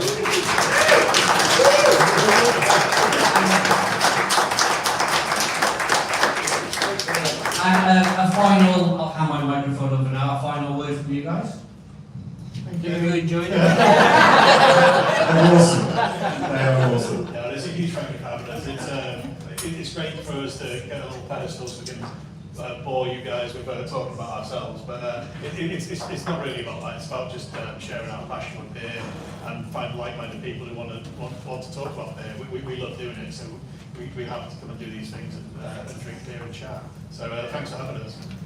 Yeah. Thank you. Thank you, everyone. Thank you. I'll just second that by saying thanks to Tim and to Claire and to Simon and to Mel for inviting us to Barry. I hope this won't be our last journey here. Yay!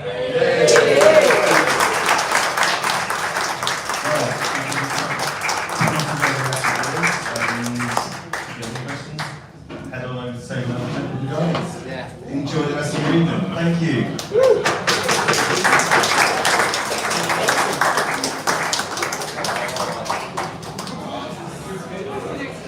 It's still live. It's still live. Did you all enjoy that? Hopefully you all enjoyed that. It was a kind of, just thought I'd turn the live on, leave it in the corner. Hopefully you liked it.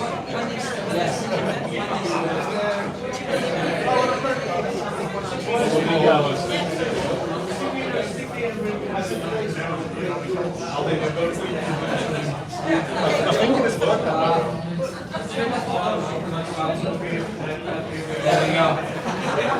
Amazing. Yeah, hope you enjoyed it. It was just kind of like another kind of fly on the wall thing where we just kind of left it. Left it on the floor. Yes. Daniel Bell. I'm going to leave Daniel Bell in charge while I go and have a wee. I haven't had a wee yet. Be in charge, mate. Come and say hello. Hello, everyone.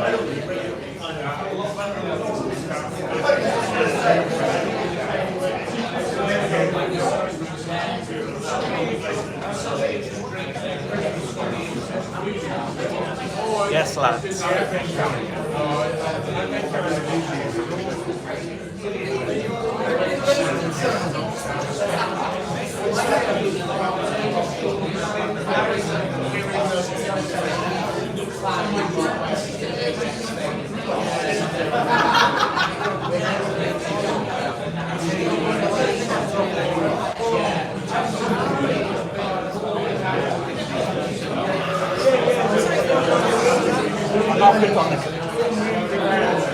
taking my place. How are you getting on? Are they really nice to you now? Yeah, they all say hello. Hello, everybody. Look, it's Daniel Bale. Oh, we have a mangled Monday. We had a sinister Sunday last night. Guys, thank you so much, everybody, for joining in. It's really good to see you all here. 108 likes. Well done, everybody. We didn't even have to push. Get the Dan and Bell takeover. Really loud. It's really loud. Can I ask, Daniel? You had a few beers so far.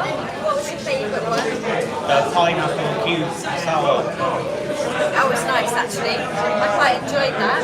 It actually tasted like those old cube pineapple sweets, which I haven't had for a long time. I had the Obi-Wan cannoli, that's what I'm drinking at the moment. Oh, wow, it is beautiful. I'm not going to lie, absolutely beautiful. Yeah, I really enjoyed that one, Ryan. I absolutely did. And I'm glad you guys all enjoyed it. It's really cool, really good. It's going to get a bit too loud here, so I don't really think we're going to be able to go on for much longer, but before we go, we're going to get Simon to say goodbye to you guys. Ah, here he is. I mean, there's a queue for the toilet. I am in the toilet, and there's a blooming queue. Hit the like, get them all, hit the like button. Hit the like, let's get this stream out there. Light stream to the table. I don't know if we'll be able to do that. Gosh, pardon me. Yeah, that was the Obi-Wan cannoli coming back up. It is beautiful. I mean, the orange and the chocolate, it's like Penny Dance on table one. Beautiful beer. New York's my favourite brew. Lovely people, so nice.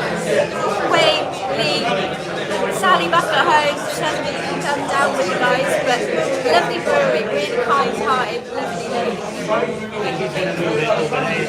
Is he? He's going to do it. He's going to have to unplug himself and everything. Right, I'm going to go get a beer. Go on then, go get a beer. Jack, how you do? You need to visit. You absolutely 100% do.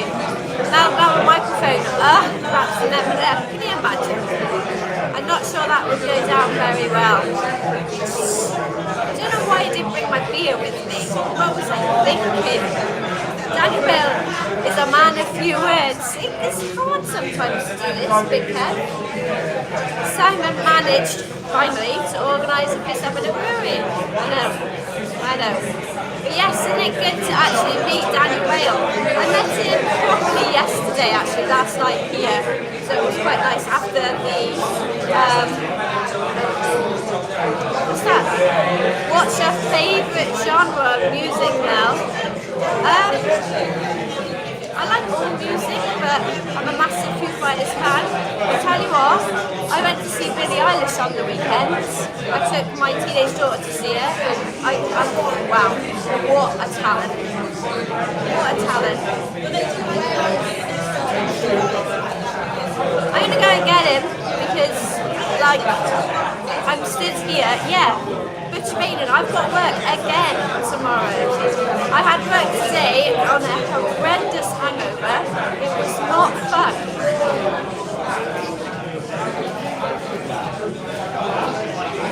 What are you doing over there? Hi, Denise, Claire. Hi, Christoph, good to see you. I look like a Westlife tribute band. Right, guys, I'm going to just try and get Simon with me a sec.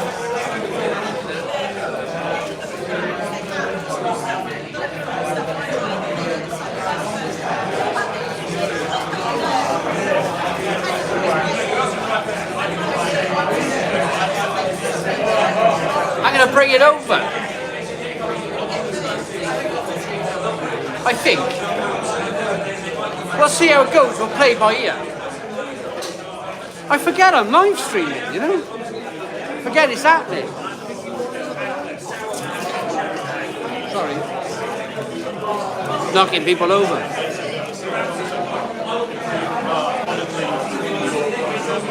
Yeah, can you give me a hand? People won't be able to come over though.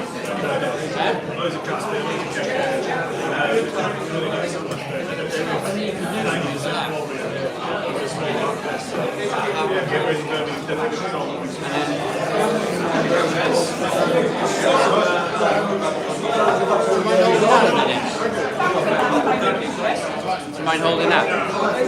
I'm going to lower it.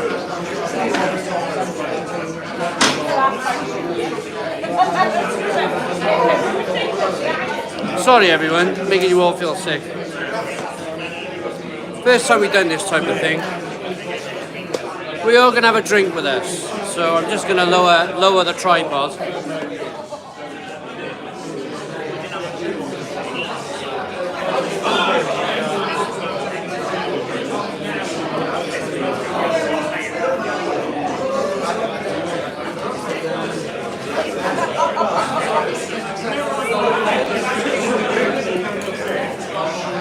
Is that too high still?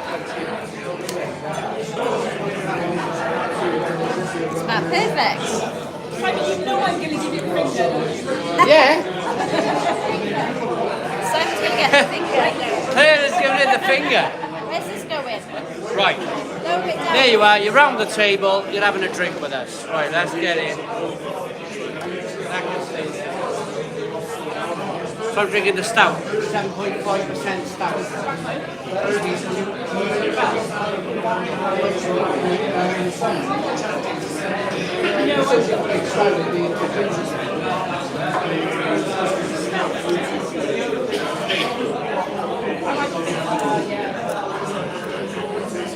Irish beer guy.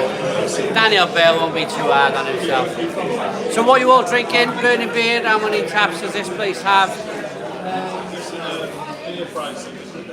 Anybody want an olive? About 15, I think. How the beer's going down really well. Really enjoying it. You can see the beers up on the... There's the beers up there. Milk for now. So, can we do 150 likes? Hit the like button down below. I can concentrate on the live. I can concentrate on the live stream. Throwing everything around again. Careful. Well, I've got a big weekend of work. So what have I done?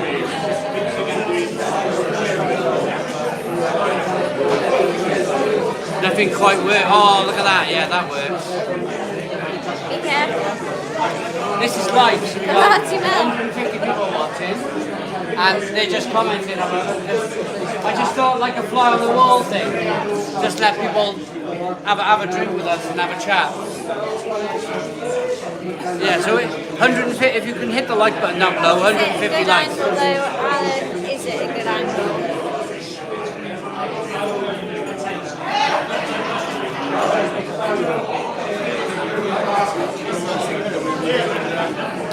Exactly, Irish craft beer guy, Alan Mead. Hit that like button, 150 likes, hit the like button down below. So, what are you all drinking? What are all of you guys drinking?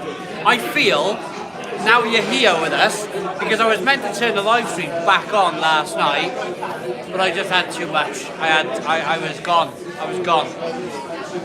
I feel now that you're with us now. This is going to be streaming most of the night. And yeah, it's going to be a lot of fun. So hit that like button. Hazy Hayes is saying, Simon, this is the future. Herzog Jan, Guinness, Gosser, Belfast. I know it's a Monday night. Perhaps some of these will be on the weekend.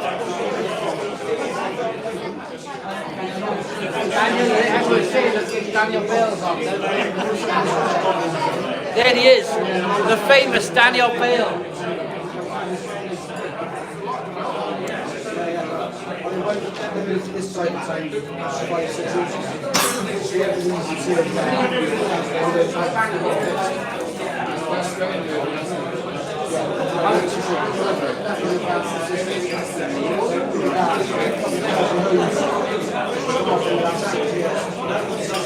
I told him about the asbestos.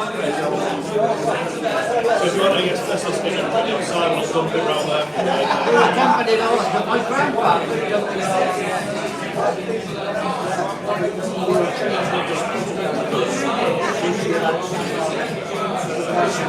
Can you go that way a bit? Fancy Lee at the back. That'll work. Decent.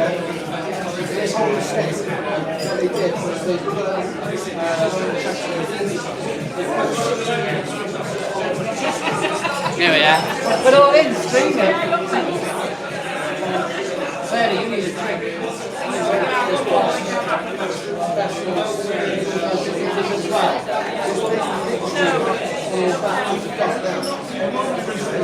They left us some cans. I'll give you some cans. I'll give them the 8 to 10 juice off. Incredible. I'll give you a can of that.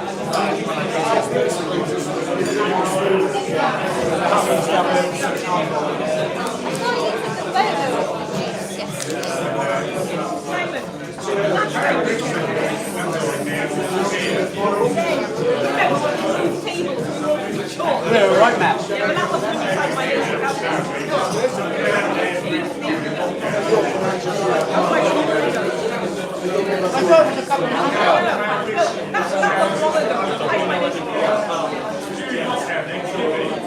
Did I try and translate Claire's list the last time I was here? Oh, you got a super chat? Joe Biden's dentures with a $2 super chat. Sorry, you said to film episode 3 of Craft Beer in Wednesday. Hey, Travis! Wednesday. It's being filmed Wednesday. I'm meeting my good friend Arthur Daly. Next episode of Craft Beer is going to be filmed Wednesday.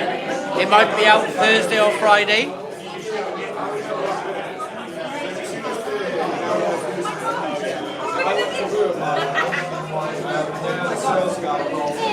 Still on. Hey! Everyone's loving it. They say this is the future. Just sit around, drink.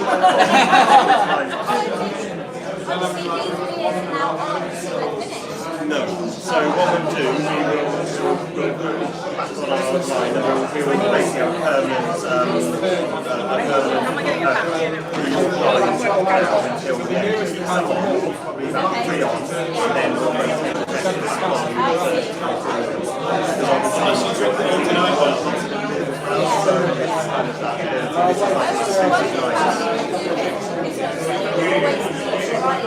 That's it. And it's, for us, it's all about variety, so we can actually bringing the beers back on. You get a chance to try them at 10 tonight. So it's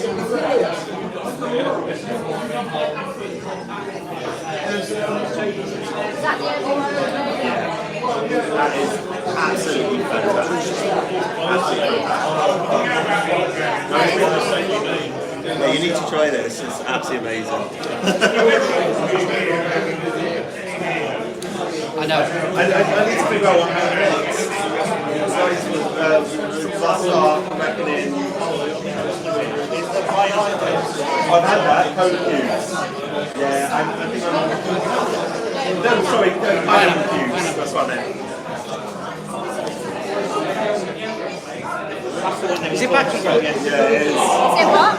It's back to front Yeah, for it's them. your front facing camera. You can't see it. It's back to front for you guys. Oh, that's the cold ice chest. I think I'm going to go with the curbside summer. Is that back to front as well then? Must be. Must be back to front. Yeah. Yeah. It is back, everything's back to front.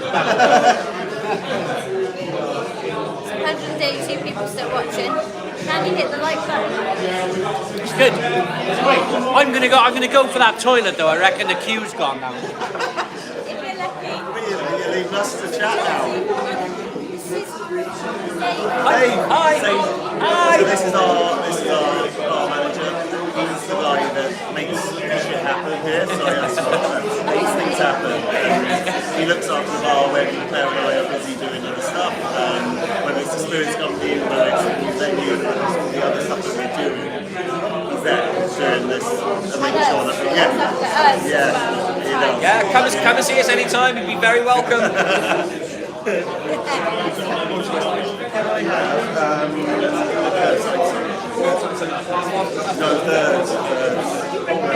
Curbside summit. what would you recommend, Dave? Mangalori is just chocolate. Mangalore's absolutely tremendous. I'll try that one. Say again? Yeah, I'll try one of those. Yeah. How big?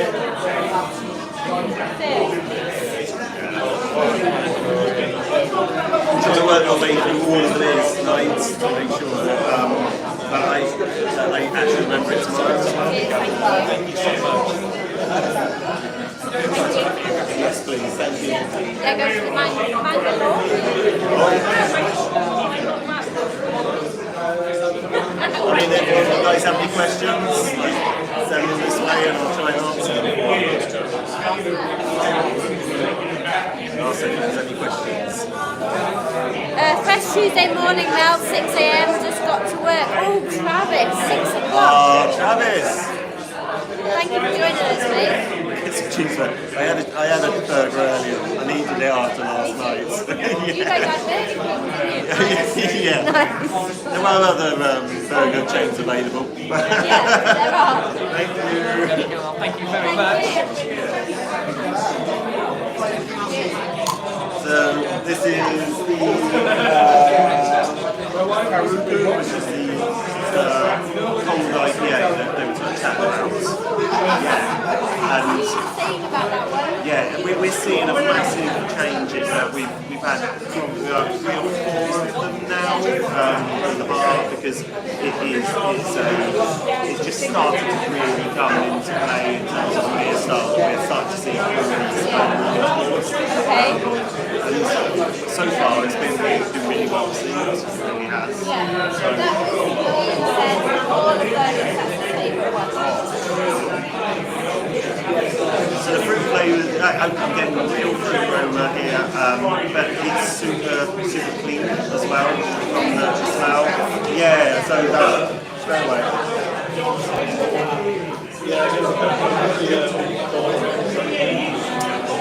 So super soft mouthfeel, really easy drinking.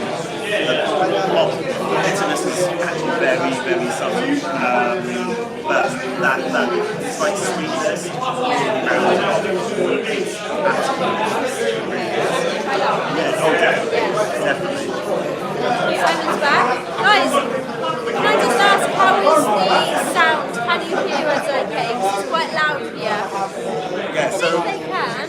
hopefully you can hear us. If you can't, well, I don't know what we can do about that one. Yeah, I mean, it's a new concept. It's a new concept. It's a bit of fun. Series 1, Episode 1. Yeah, series 1, episode 2. Adam, me saying the sound is great. Sound is great. Oh, Say hello, Chris. So now, some of you might remember this guy as it's fine. Someone might remember you as Real Ale 140. Take it away, And his Chris. wife. Alright guys, We got the live comments coming down the side. what happened to them? Someone's asking how you keep it. Oh, very well, thank you. Oh, Irish craft book here quite remembers me. Yeah, the Obi-Wan cannoli is absolutely mint. I would recommend it. Really, yeah. Oh, This is the Viper. Take care. I don't think we need the battery now. I think it's probably charged enough. It's charged enough. I broke the cam. What do you mean? break it. There we go. It's alright. Oh, the comment.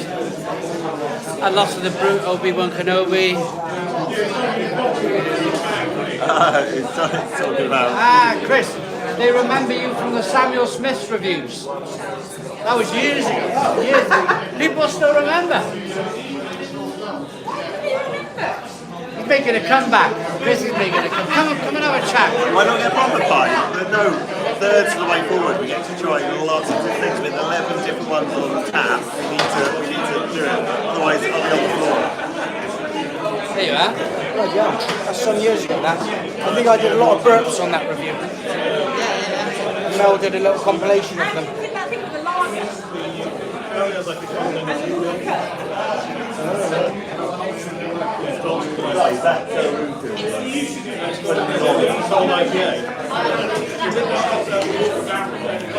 I'm going to go get a beer. Can you be in charge for a bit? Right, okay. What do I do? Comments come rolling through. Have a chat with people.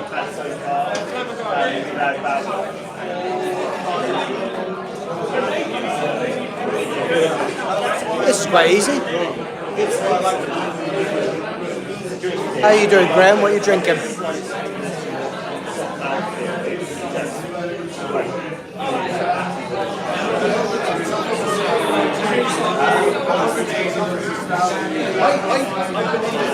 All right, Billy. Clansman, what are you both doing? Oh, no. Apparently, I'm in charge. My favourite, I think, was the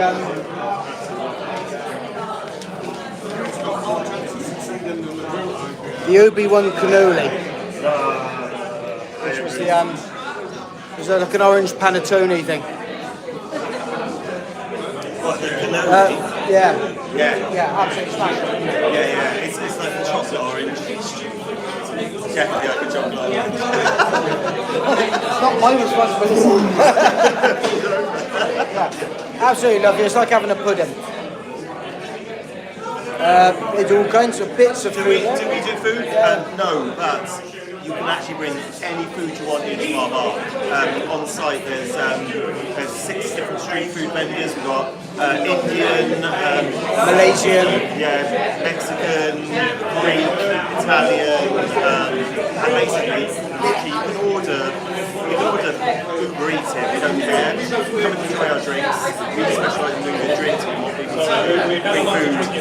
We've had people order Chineses, we've had someone turn up, this is quite funny, turned up with his own like tapas, including the hams on their thing. They didn't want to get it out because he thought it might be a bit too OTT or whatever. Like, bring a Sunday lunch as long as you share the roasters with us, basically. If you don't mind, just come and enjoy our place and the vibe, community feel, and drinks. Just do what you like. They do have olives and crisps. Oh yeah. We have various snacks. We've done a few things with sausage rolls from a local place, which is really good. We have some pies for the Duke next weekend. Question, can you brew and serve a unpasteurized beer? The guys probably I guess in theory you probably can, but we'll try and remember that and get the brew organised. I think I think so. I would say so. Logan Paul in the background. It does look like... That's Alex, one of our bar staff. He's got a night off and massive beer fan. Probably spent most of his wages back in the bar, which is great. It's a circular economy for us. But they're having a night off and they got to come to the tap takeover and find it out.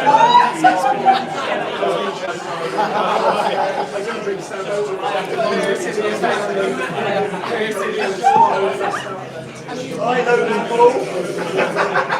I am personally offended. Oh, you're offended? He's massively offended by that.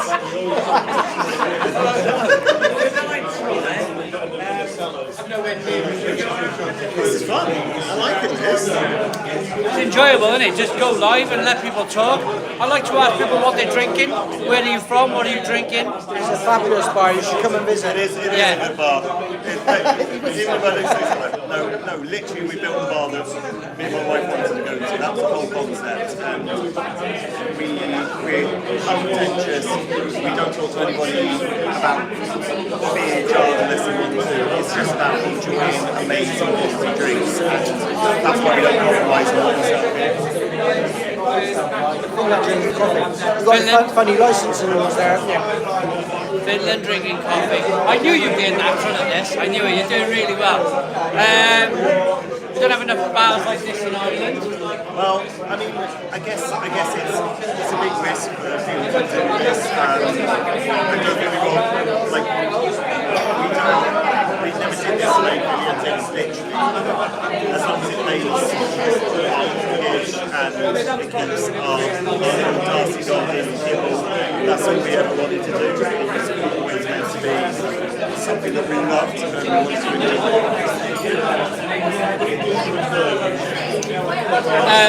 Jill went to Craft Republic last Saturday, very impressed with the whole setup and can't wait to come back. Oh, thanks Jill, really appreciate it. Kerry says it's a friendly environment. Huh? There's never any punch-ups here. No, we've never had since the day we opened. See, I'm offering a punch-up now. We're super chilled because we're it's much more about quality over quantity. We don't find that we just have a really lovely clientele that visit us and are just here to enjoy themselves. And yeah, we just don't have that all the time. Here's a good one. Which beer is sold the quickest here? So that was Putty. So we had Putty. We were one of the different bars in the UK that had it as draft. 8% double IPA. If you don't know what it is, it's released by Burden every year in January. And that's sold out in 4 hours. 4 hours? Milwaukee's in Canada, isn't it? What's that? Is Milwaukee in Canada? Sorry? Milwaukee's in Canada, isn't it? Isn't it Milwaukee? As Alice Cooper said in Wayne's World. I don't know. Milwaukee's USA. Yes, I don't know where though. No. She said in Wayne's World. It says Alice Cooper says it's Milwaukee. I don't know the answer to that one. Don't ask me those questions. We're only quite a few beers in, so I don't know. Cheers, everyone. Oh, there we go. Wisconsin, about the dairy state.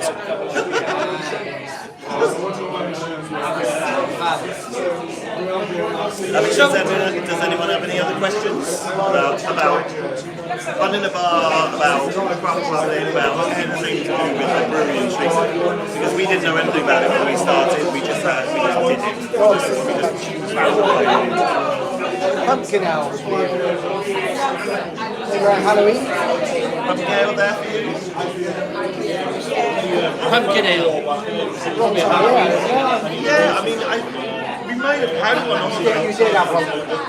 You did have one. Yeah, we did. Yeah. We did. And it was around October time. Yeah. And the problem is, when you're brewing 800 different beers on draft, and we probably had, I don't even want to count because there's always next 100 different cans of beer in the fridge. Probably 14 nights of beer. And that's constantly evolving and changing all the time. Like, we're probably, God, I can't even begin to think. I reckon we've got to be getting up to about 1,200 different beers in the bar over the last 18 months. One of us is the spit of Lucas and Neighbours, apparently. I haven't seen Neighbours for about 20 years. What's the one above? Oh, Hazy Haze. No. What beer style is most popular at Craft Public? Okay. Yeah, I mean, basically, yeah, I would. Yeah, you're probably right there. Although, to be fair, sours are a massive one just behind that, because basically when we opened the place, I love sours. We're always going to have a sour on tap. It's a permanent line. It changes all the time. Sour beer is a permanent thing. We found that it was a really hard sell when we first started. Now, like when we put Old City on, that's one of or other sours like that. We find that they sell out super quick. And like in the fridges for takeout, we find that sour beer is one of our fastest selling sort of styles that we can't keep in our fridge. So constantly every weekday, that's the deal with that. I mean, I used to do the beer buying, but I haven't got time to do that at the moment. So Dave's doing that, and he's constantly buying sours all the time. And that is probably our biggest expanded range as well. When Simon walks into Craft Republic, what are your first thoughts? Trouble coming down! It's always an experience. No, Simon's lovely. Like, he's supported us from day one. He got what we wanted to do, and he's just like, we love having him here. I mean, he can be trouble. Don't get me wrong. Look at him last night after a few beers. Somebody asked earlier, do you have any lagers on? Yes, we have our own. It's called On Track. We're basically in a converted railway, good sheds, and there's a railway track just directly outside. So we named it On Track, and that's the permanent one that we have on. It's a 4.2 Hells, yeah, and it's super easy to drink. It fits the reason why we have that on is we don't want to alienate anybody. We want to do craft beer, and they don't necessarily want to be challenged. So for us having that on it means that that's the difference between that one mate of yours who goes, I don't drink craft beer, let's go somewhere else, versus coming here and sitting and drinking. Yeah, but we do also have a fridge full of cans of lager and pilsners and Okay, I got to make a suggestion now. If we can do 150 likes, we got 138 at the moment, so we get another 12 likes, get this stream going. Tim's going to do a bar tour. We're going to flip the camera around the other way. We're going to angle the camera around. Tim's going to show you what's in the fridges. He's going to show you the taps, cold storeroom, literally the whole of Craft Republic. So 11 more likes. Hit the like button down below. 10 more times. Hit the like button down below. 10 more times. And 9 more times. And Tim will do a bar tour for you. Nearly there. Irish craft beer at Alameda says nearly there. So, sounds great. Yep, no worries. Hello, Georgina. You alright?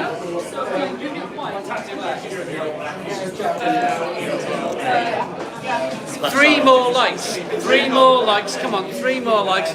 Any cheeky specials for the Aussies watching? Yeah, absolutely. We're going to do a bar tour right now. One more like. We're going to put on our gravity belts and get with it. 152, we've done it. I seem to remember Lee from past videos on the channel always thought he was Ginger as he dyed his banner. Lee? He's talking about you. Chris. He's talking about Chris. Definitely Chris has been on the channel for a number of years. Bit greyer hair now, maybe. 12 years. Right, what I'm going to do, flip the camera, turn that like that, turn that like that, and Tim's going to give you a walkthrough of the bar. Okay.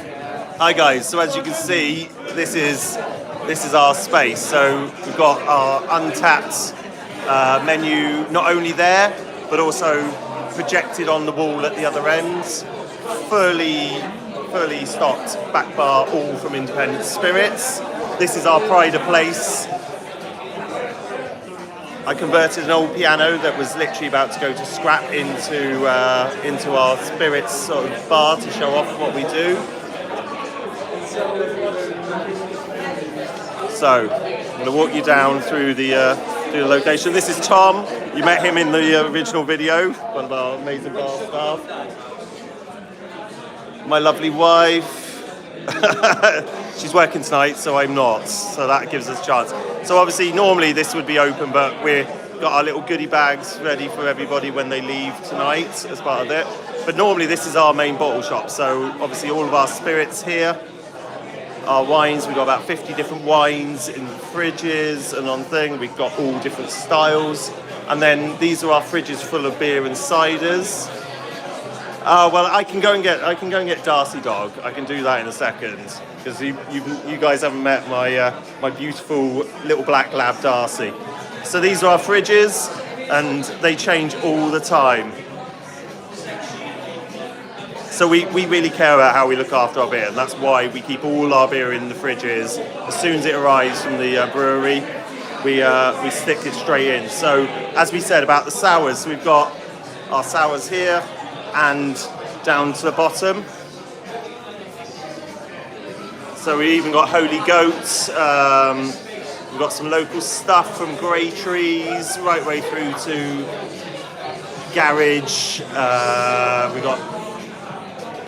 got Wylam, Verdant. We've got an entire shelf of Polly's because we're kind of fanboys and girls of Polly's. They're amazing to see. Yep, White Hag as well. That is true.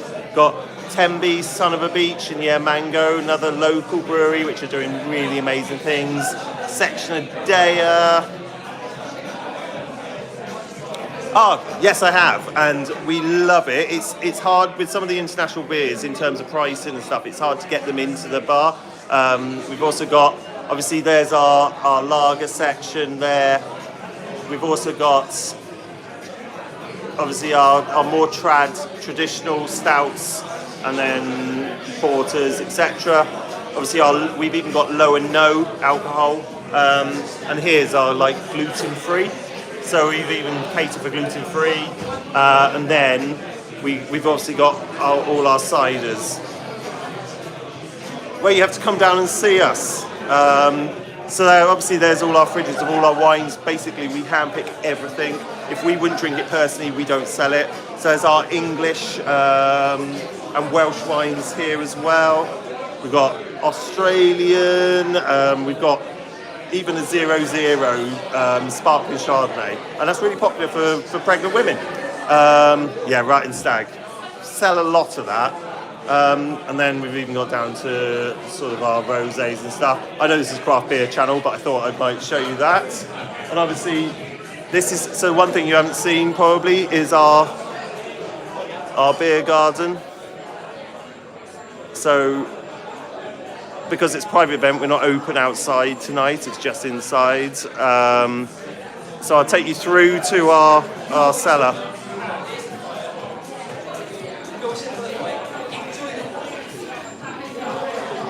So at the moment, see, sitting at 3, she sits between 3 and 5 to ensure that we have an average temperature of 4 degrees. And here is where the magic happens. So we run the entire on Monday, so Wednesday all of our kegs are delivered. We've got 14 lines running in a 2.5 by 3 metre cellar.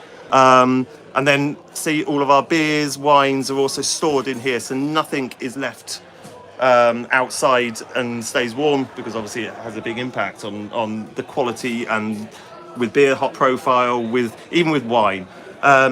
So there's our 14 lines.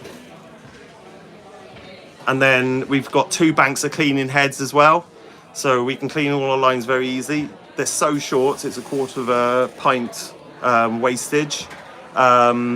This is as good as it gets when it comes to sort of a cellar. We really care about how we look after our beer. So we also run them on 2 separate banks, so we have constant pressure from our 60-40. Oh, there we go. It's kicking in.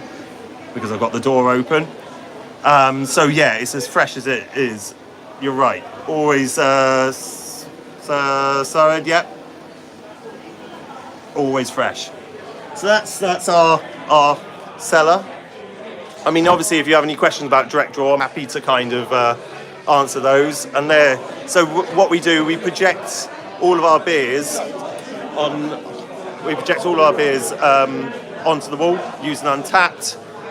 We kind of didn't want to go down the route of having this traditional way of displaying beers by constantly writing. And to be honest, when you're putting 3 or 4 on in one night, you have to like, it's so much easier for us, and then everyone can view it via QR code. They get push a notification. See, there's our merch as well. Obviously, that's all available to buy.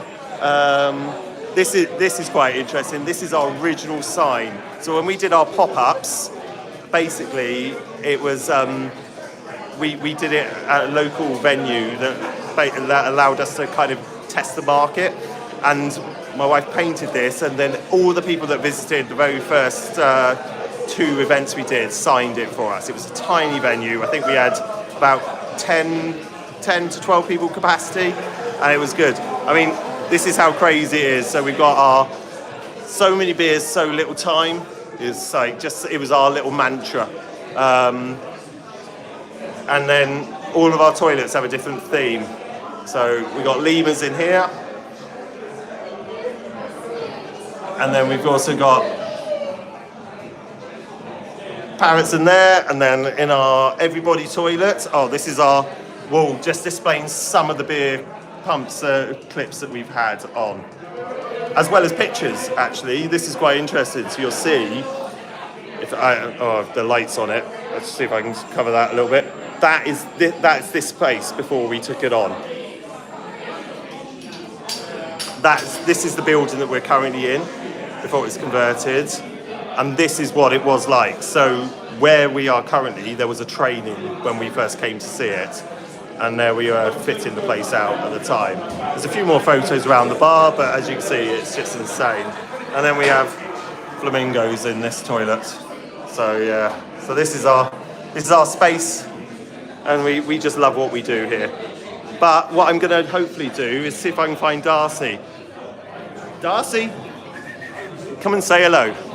This is our little girl. She is basically the most beautiful little pupster, and she is free roaming in the bar. She's the head of Doggo Hospitality, and she basically says hello to everybody, and she's the sweetest, most lovely girl.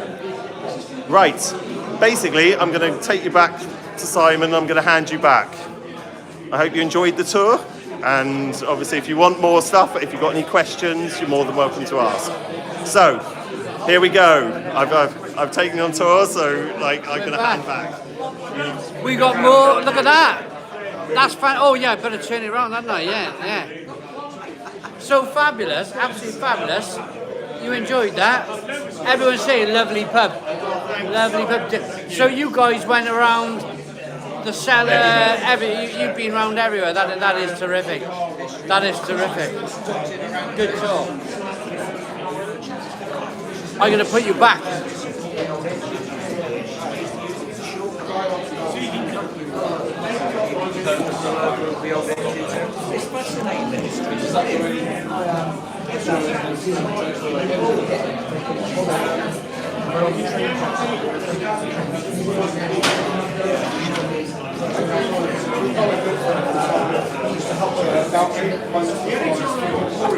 Right, I'm Polish and I love to try some fresh US, UK craft beers.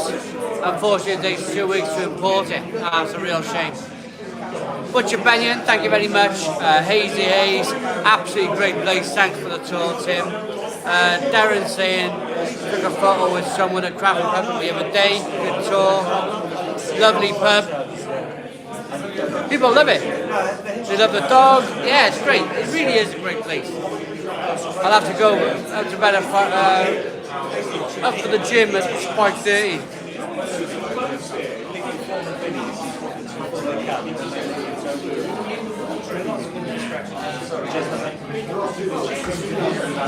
So the guys from Brew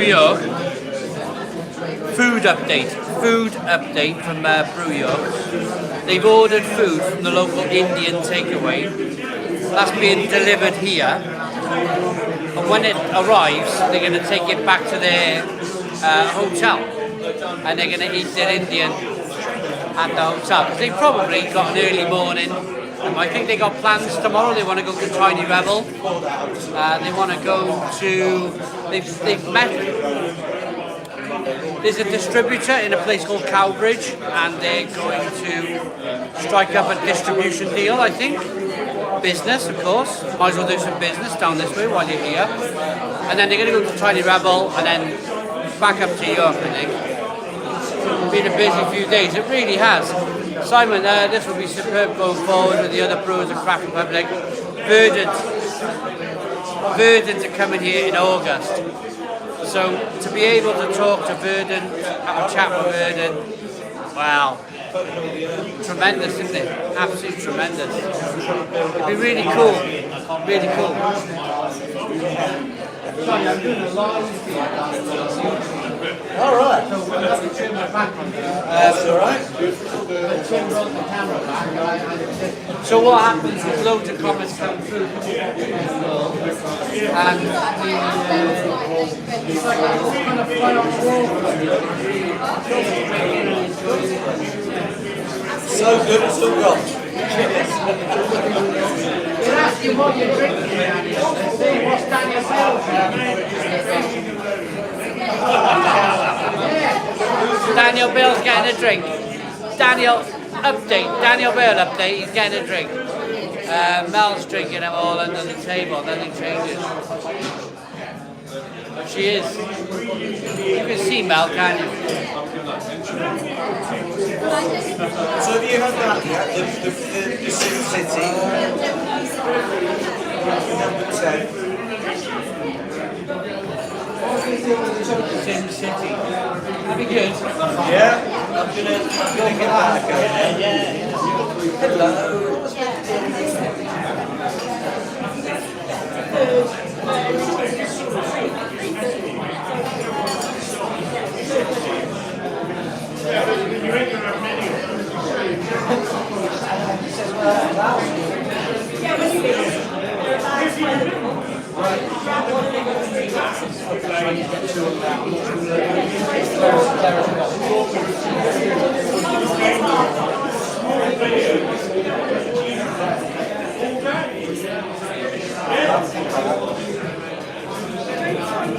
Can I try and learn on Sim City eating, please?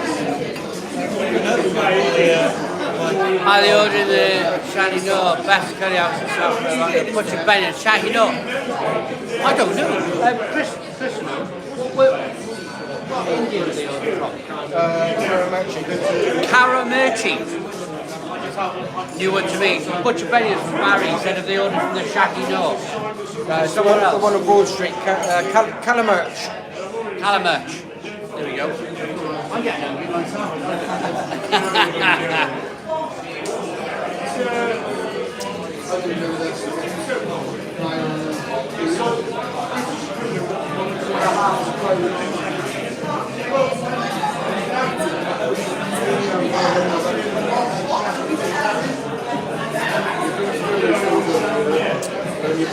So, yeah, next episode, Craft Beer In, is being filmed on Wednesday. Neil Smith, hello Neil Smith, how you doing mate? And Brian McFarlane, Simon, what a surprise my friend, Stone the Crows, Brian, absolutely. Am I drunk yet? Jack Parry. Best beer I've had tonight? This one. This one.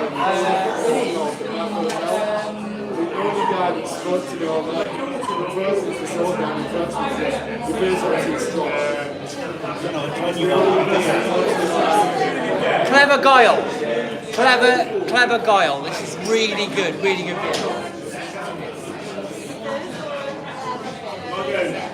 Chris has got 2 cracking side bins. Yeah, one for you, mate.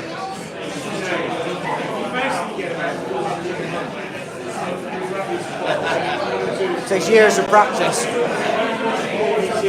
So, do you know I talk about snooker on the channel now, and on the live stream feeds, and all of the time? This is who I play with on a Monday. So normally on a Monday, right now, what is it called now? We've normally done. We normally toss it off the bloke behind us. Yes. Lamb chops. Yeah. We are normally playing snooker on a Monday. And I make no secret. I tell them we drink speckled then. It's not about drinking quality stuff. It's just about playing snooker basically. What she's got in the fridge. Yeah. Some weeks we've drunk Carlin. I haven't. I drink lemon. No, yeah, we drink Carlin. That's all she got. Now, we've debated, me and Chris, whether we, like this lady's probably in her 70s. We've debated whether we talk to her about like drinking or getting craft beer in, but I don't think it would. It's not going to fly down there. No. Daniel Bale on the pint. Someone's done with it. Daniel Bale on the pint. Bet it's like something off the Colour of Money. What's that? That's, I think that's where Tom Cruise plays for bets. Right. You've got to have a lot of balls to play snooker. There's normally a lot left on the table, yeah. Kerry says snooker live stream. No, I need to concentrate. But this guy whoops me every single week. If I'm doing a live stream at the same time, well, there won't be any concentration at all. That's great. Lovely. I have to introduce you to a friend of mine in Canada. They've got a brewery.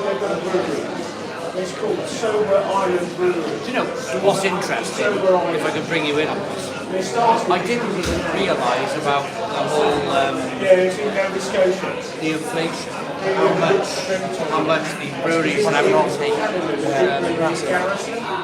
with the malt from Ukraine.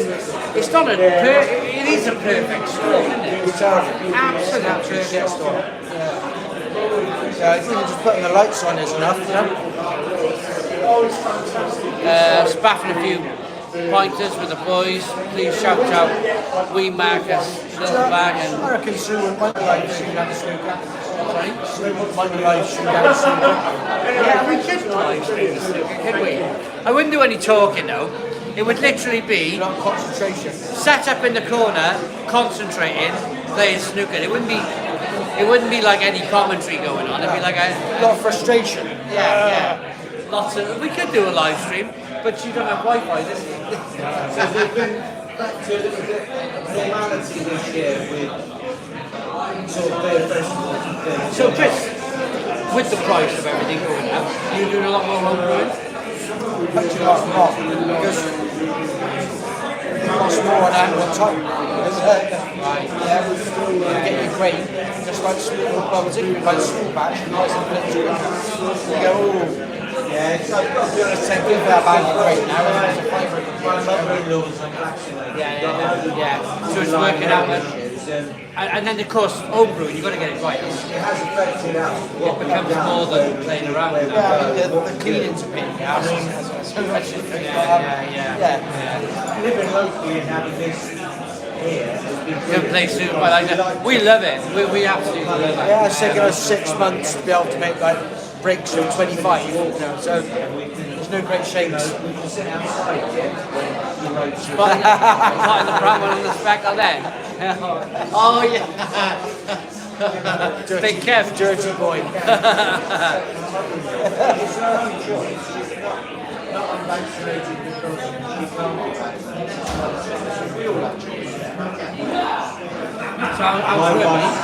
So I know. It's not. I know. It's difficult because we catch up once a week. We talk about work. We talk about stuff going on, and yeah. I tell you, who'd be good at this. Baron. We'd love this, the Baron. Yeah. The Baron should come down here and visit us. Yeah. They'd love this. It's fantastic. I mean, there's 135 people on a Monday night. Everyone's got work. It must be late. It's getting bloody dark. I have no idea at the time. People there fill in the gaps. Be careful what you talk about, Simon. He was talking about his prostate operation. Oh, yeah. I told them all about my dodgy prostate. Yeah. I'm on the old tablets now, daily tablets. Smash that like yeah. Come to Bally Island in July if you fancy a pint, Steve. Why not? Let's have a pint. Alamede for a link up to the membership. So how the memberships work is a bit like Netflix, unbelievably. What's that? Did you hear about the Russian snooker player? Enough the ref. It's like the Russian lemonade salesman, drop a bottle of pop-off.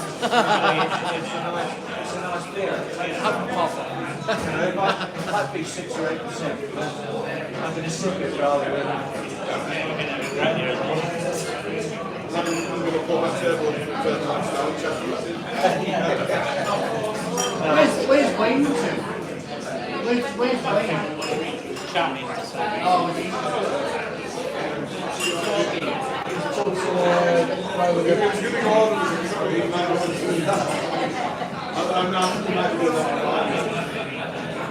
it's been amazing. It's been really amazing this weekend. Really enjoyed it. It's been cool, hasn't At it? the same time, I'm looking forward to getting on the fitness. Yeah. But it is a bit. Yeah, my mind is. I feel like I'm just thinking about that. Yeah, it's back. Yeah. Exactly.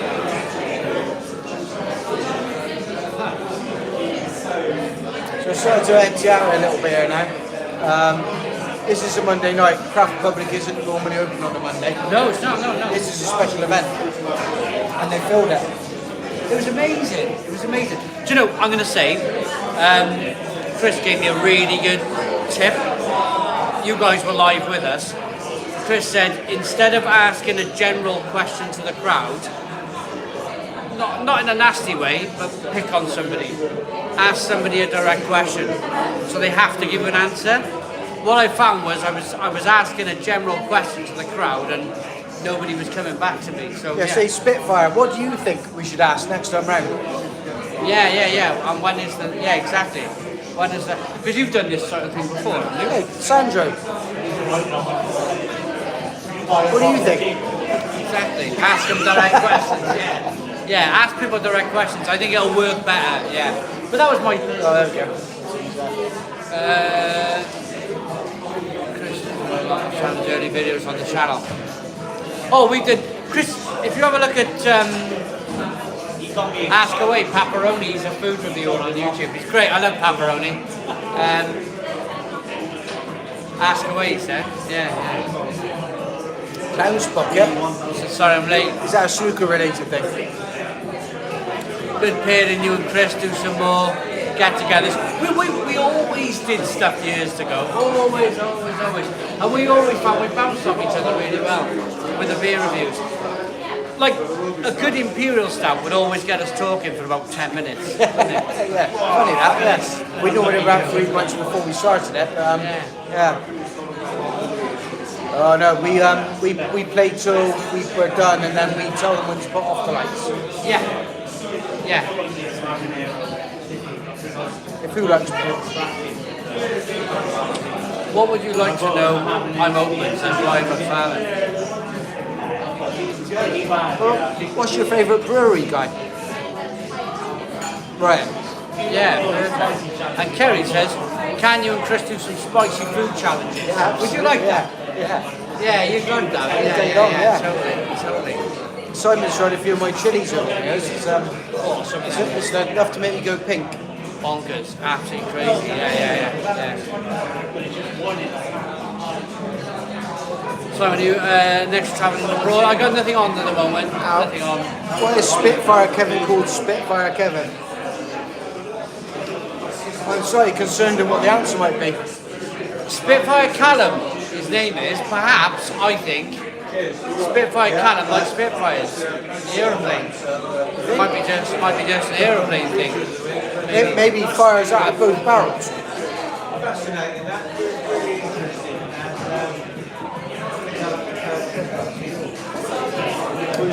And, Simon, whoever loses in snooker has to eat something spicy. Your ass is going to be minced. Yeah. Yeah, my cheeks will be red all the time. I think if we eat something spicy, we'll just do it together. Yeah, I reckon we should do it. We do stupid shit when nobody's even watching. Eat these chilies. My chili last time, I can't keep stuff alive more than 6 months. So I'm going. I'm going to take a bite of this. Take care. Cheers, guys. Sorry, we went back to the Hey, no, listen, it's really a pleasure. Nice to meet you both, and I'm out, so I'm sure I'll see you. I will definitely see you. I do recognise you, I can't think where you Either from here or from this channel. Yeah, so I don't know. From here, drink here a lot. On a Sunday. Oh, that's it might be that. Do you look at our education? Sorry? Do you look at higher education? No, mine. Not my work, so you can't go college. So you get the not so spicy. Not in it, she's in support stuff. She does the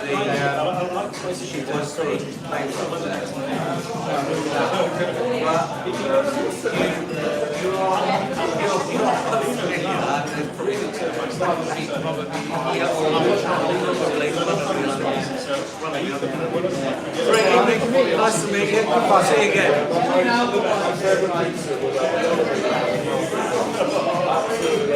Yeah, it's geezer. No, the monk and stuff. Yeah. I got a question for you, Chris. What is your daily driver? Your beer, you play your Xbox with, your daily driver. What is your daily driver? Tribute. Yeah, good point. It's an Oslo tribute. It's just inoffensive, it's a nice pale ale, doesn't challenge me, it's just nice to slam one in, it's cold, it's nice, yum yum yum. Oh, there you go. Were made in my hometown and the football club's nicknamed after them. Obviously my name is Callum. I thought it was something to do with the Spitfire. Brilliant. Damn straight, Andrew. Have you noticed the price of tribute on that? It's the same. Simon's entitled to wear as many bad taste shirts as he wants to. This is fine. That's a really good question. I like that. Yeah. What's this about apple sours? Yeah, we'll try and whatever. Yeah. Own baggage type stuff, isn't it? Yeah. If drinking an Arsenal, the Black Prince is classic. What was the dark beer they used to do? Proper black. Hello! Sorry, Tim, the owner of the bar, is back. Perfect. You can take over. I'm going to go get a beer. okay, that's fine. So any questions? I'm happy to answer. Closer. Can Dan Bell blow me a kiss? That was easy. Okay, that's interesting. Simon's ice lolly shirt sucks. Still got it pink shorts on. The discourse has really dropped. And I know. We need lock-in. Well, no. That's not legal. That's clear. It's Monday night. Not legal.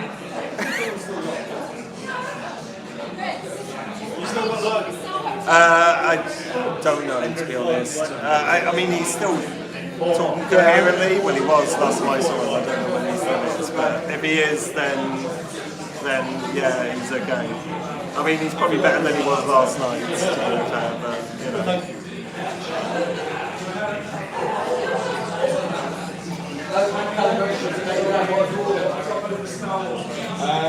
So we close at, we call last orders at 10:30, we shut for 11 o'clock. We've got residential pubs, so we only ever went for that. And also, when you start going past 11, you bring in essentially people that we don't want. Well, hopefully he's not being in our garden, that's for sure. So I really hope so, because even Darcy doesn't do that. So no, I don't think so. Favourite American breweries? Right, there we are, lots of American breweries that we love. God. You put me on the spot now. Let me have a think. I'll come back to that one.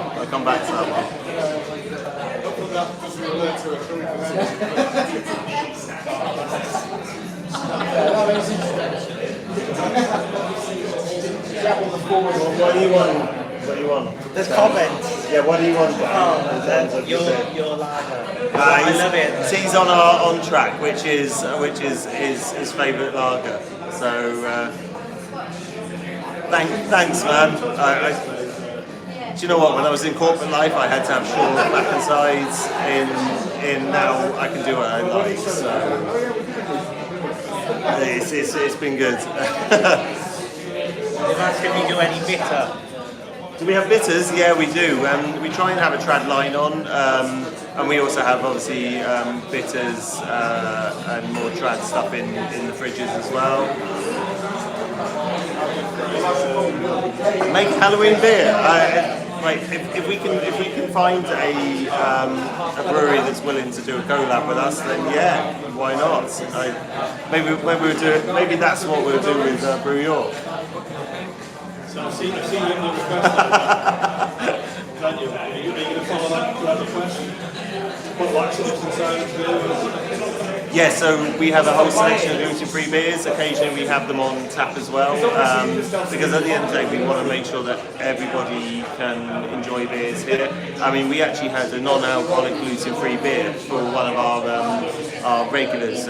She was pregnant, having a baby, obviously, and she basically, she's a massive fan of ours, so we made sure we had beer on for her so that she can still come and enjoy a drink here without any doing the things she's not meant to do.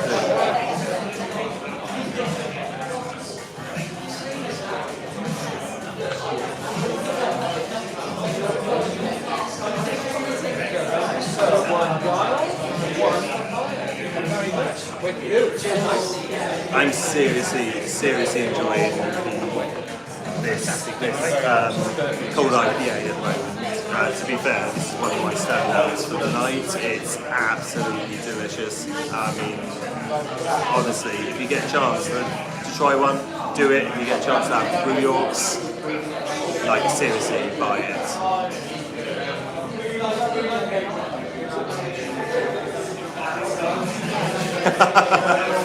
Well, you know, I don't know what his grooming regime is, but yeah, it's all good.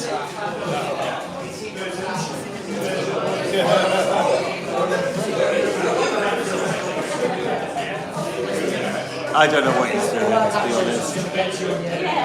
I haven't actually had the Dua Lipa yet, but that is going to be my next beer. So actually, I'm literally about to...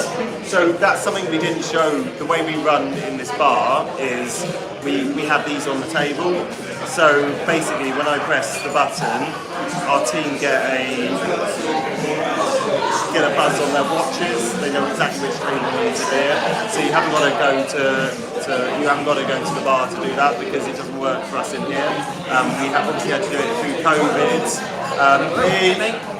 See, there we are. I pressed the button and it. I was wondering who called me.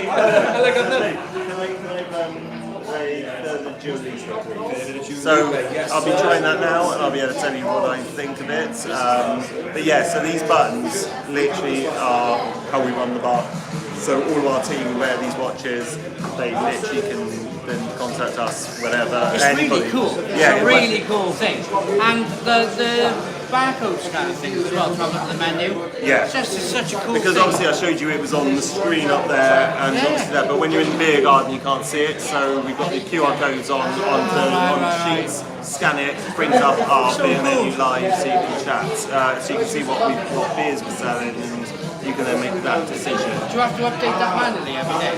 No, so because it's live, we've already got all the beers on, so again, because in one night we can put 5, 6, 7, and there we go. That's how quick we get our beer here. It's, That is like, super cool. You can't, like, literally even when we run, even at full bore with full capacity, constantly changing on Friday, Saturday night, by the time you press the button, when you get a beer, you're waiting no more about three minutes to get a beer. But yeah, so the beer menus are designed to make it super easy for us as a business. So we've already preloaded all the beers we have in our cellar, so people can see what we've got coming up, what we've got in the what's pouring. And obviously, as soon as we post it, as soon as stuff comes in, I literally have to make a change on the app. It not only updates all the menus so everyone can see, but it also alerts everybody that's following us as a bar to know that that beer is now pouring, which is obviously great for us, because if it's something that someone's been waiting for, all of a sudden they literally arrive and we get people coming down to get canned fresh, book a table, and when my wife posts about a new beer, all of a sudden it makes a massive difference. We see how we suddenly find that beers are just selling way faster than we ever was, so it works really well for us. I'm going to say goodbye to Chris. Of course. Mate. So I'm going to finish this one and then we'll try that. See you later, Chris. Catch you later. Wait, Dua Lipa. Dua Lipa? Dua Lipa, the 8%. Oh, Dua Lipa. yes, yes, The yes. double IPA. Yes, Lee's favourite. Can you, if you believe that, I don't know what you believe. You believe anything. Got it, Julia. I got it. Number 6. Yeah, he's hiding. He really is. He loves the teeny bop stuff. He really does. I think that's Oh, I got one. You don't have to answer it, but it's a come in. It's quite an interesting one. Whether you want to talk about that. We've had a couple of beers that I would say weren't the best. It's very rare. I think we've only probably had 2 out of the 800 that I wouldn't. They just don't stick to these. But But obviously that's not how we roll. We'd never name and shame. That's not who we are. I may decide not to sell that brewery again, just purely for the fact that at the end of the day, our reputation stands on the quality of the beer that we have here, so I wouldn't want to do that. Thank you, Ryan McFarlane. Do you know, I reckon this is a good time now, because I reckon the guys from Brew have ordered an Indian. I reckon we need to go and join them now, have a little drink with them, and we're going to wrap this up probably, I reckon. That's absolutely fine. Now's a really good time to wrap this up. We're going to sit and have a good drink with Brew York before they go. I'm just going to bring them in one last time. Guys, I'm going to wrap this stream up now, but thank you so very much. It's been amazing. It's been absolutely amazing. Fantastic. Daniel Bill there. Thank you very much, Daniel Bill. And of course, Tim. Thank you. Claire behind the Come and see us. and all the team. Yeah, come and see. Come and visit Craft Republic. Come and see Craft Republic. Thank you also very much for watching. Boom, stone the crows, and cheers.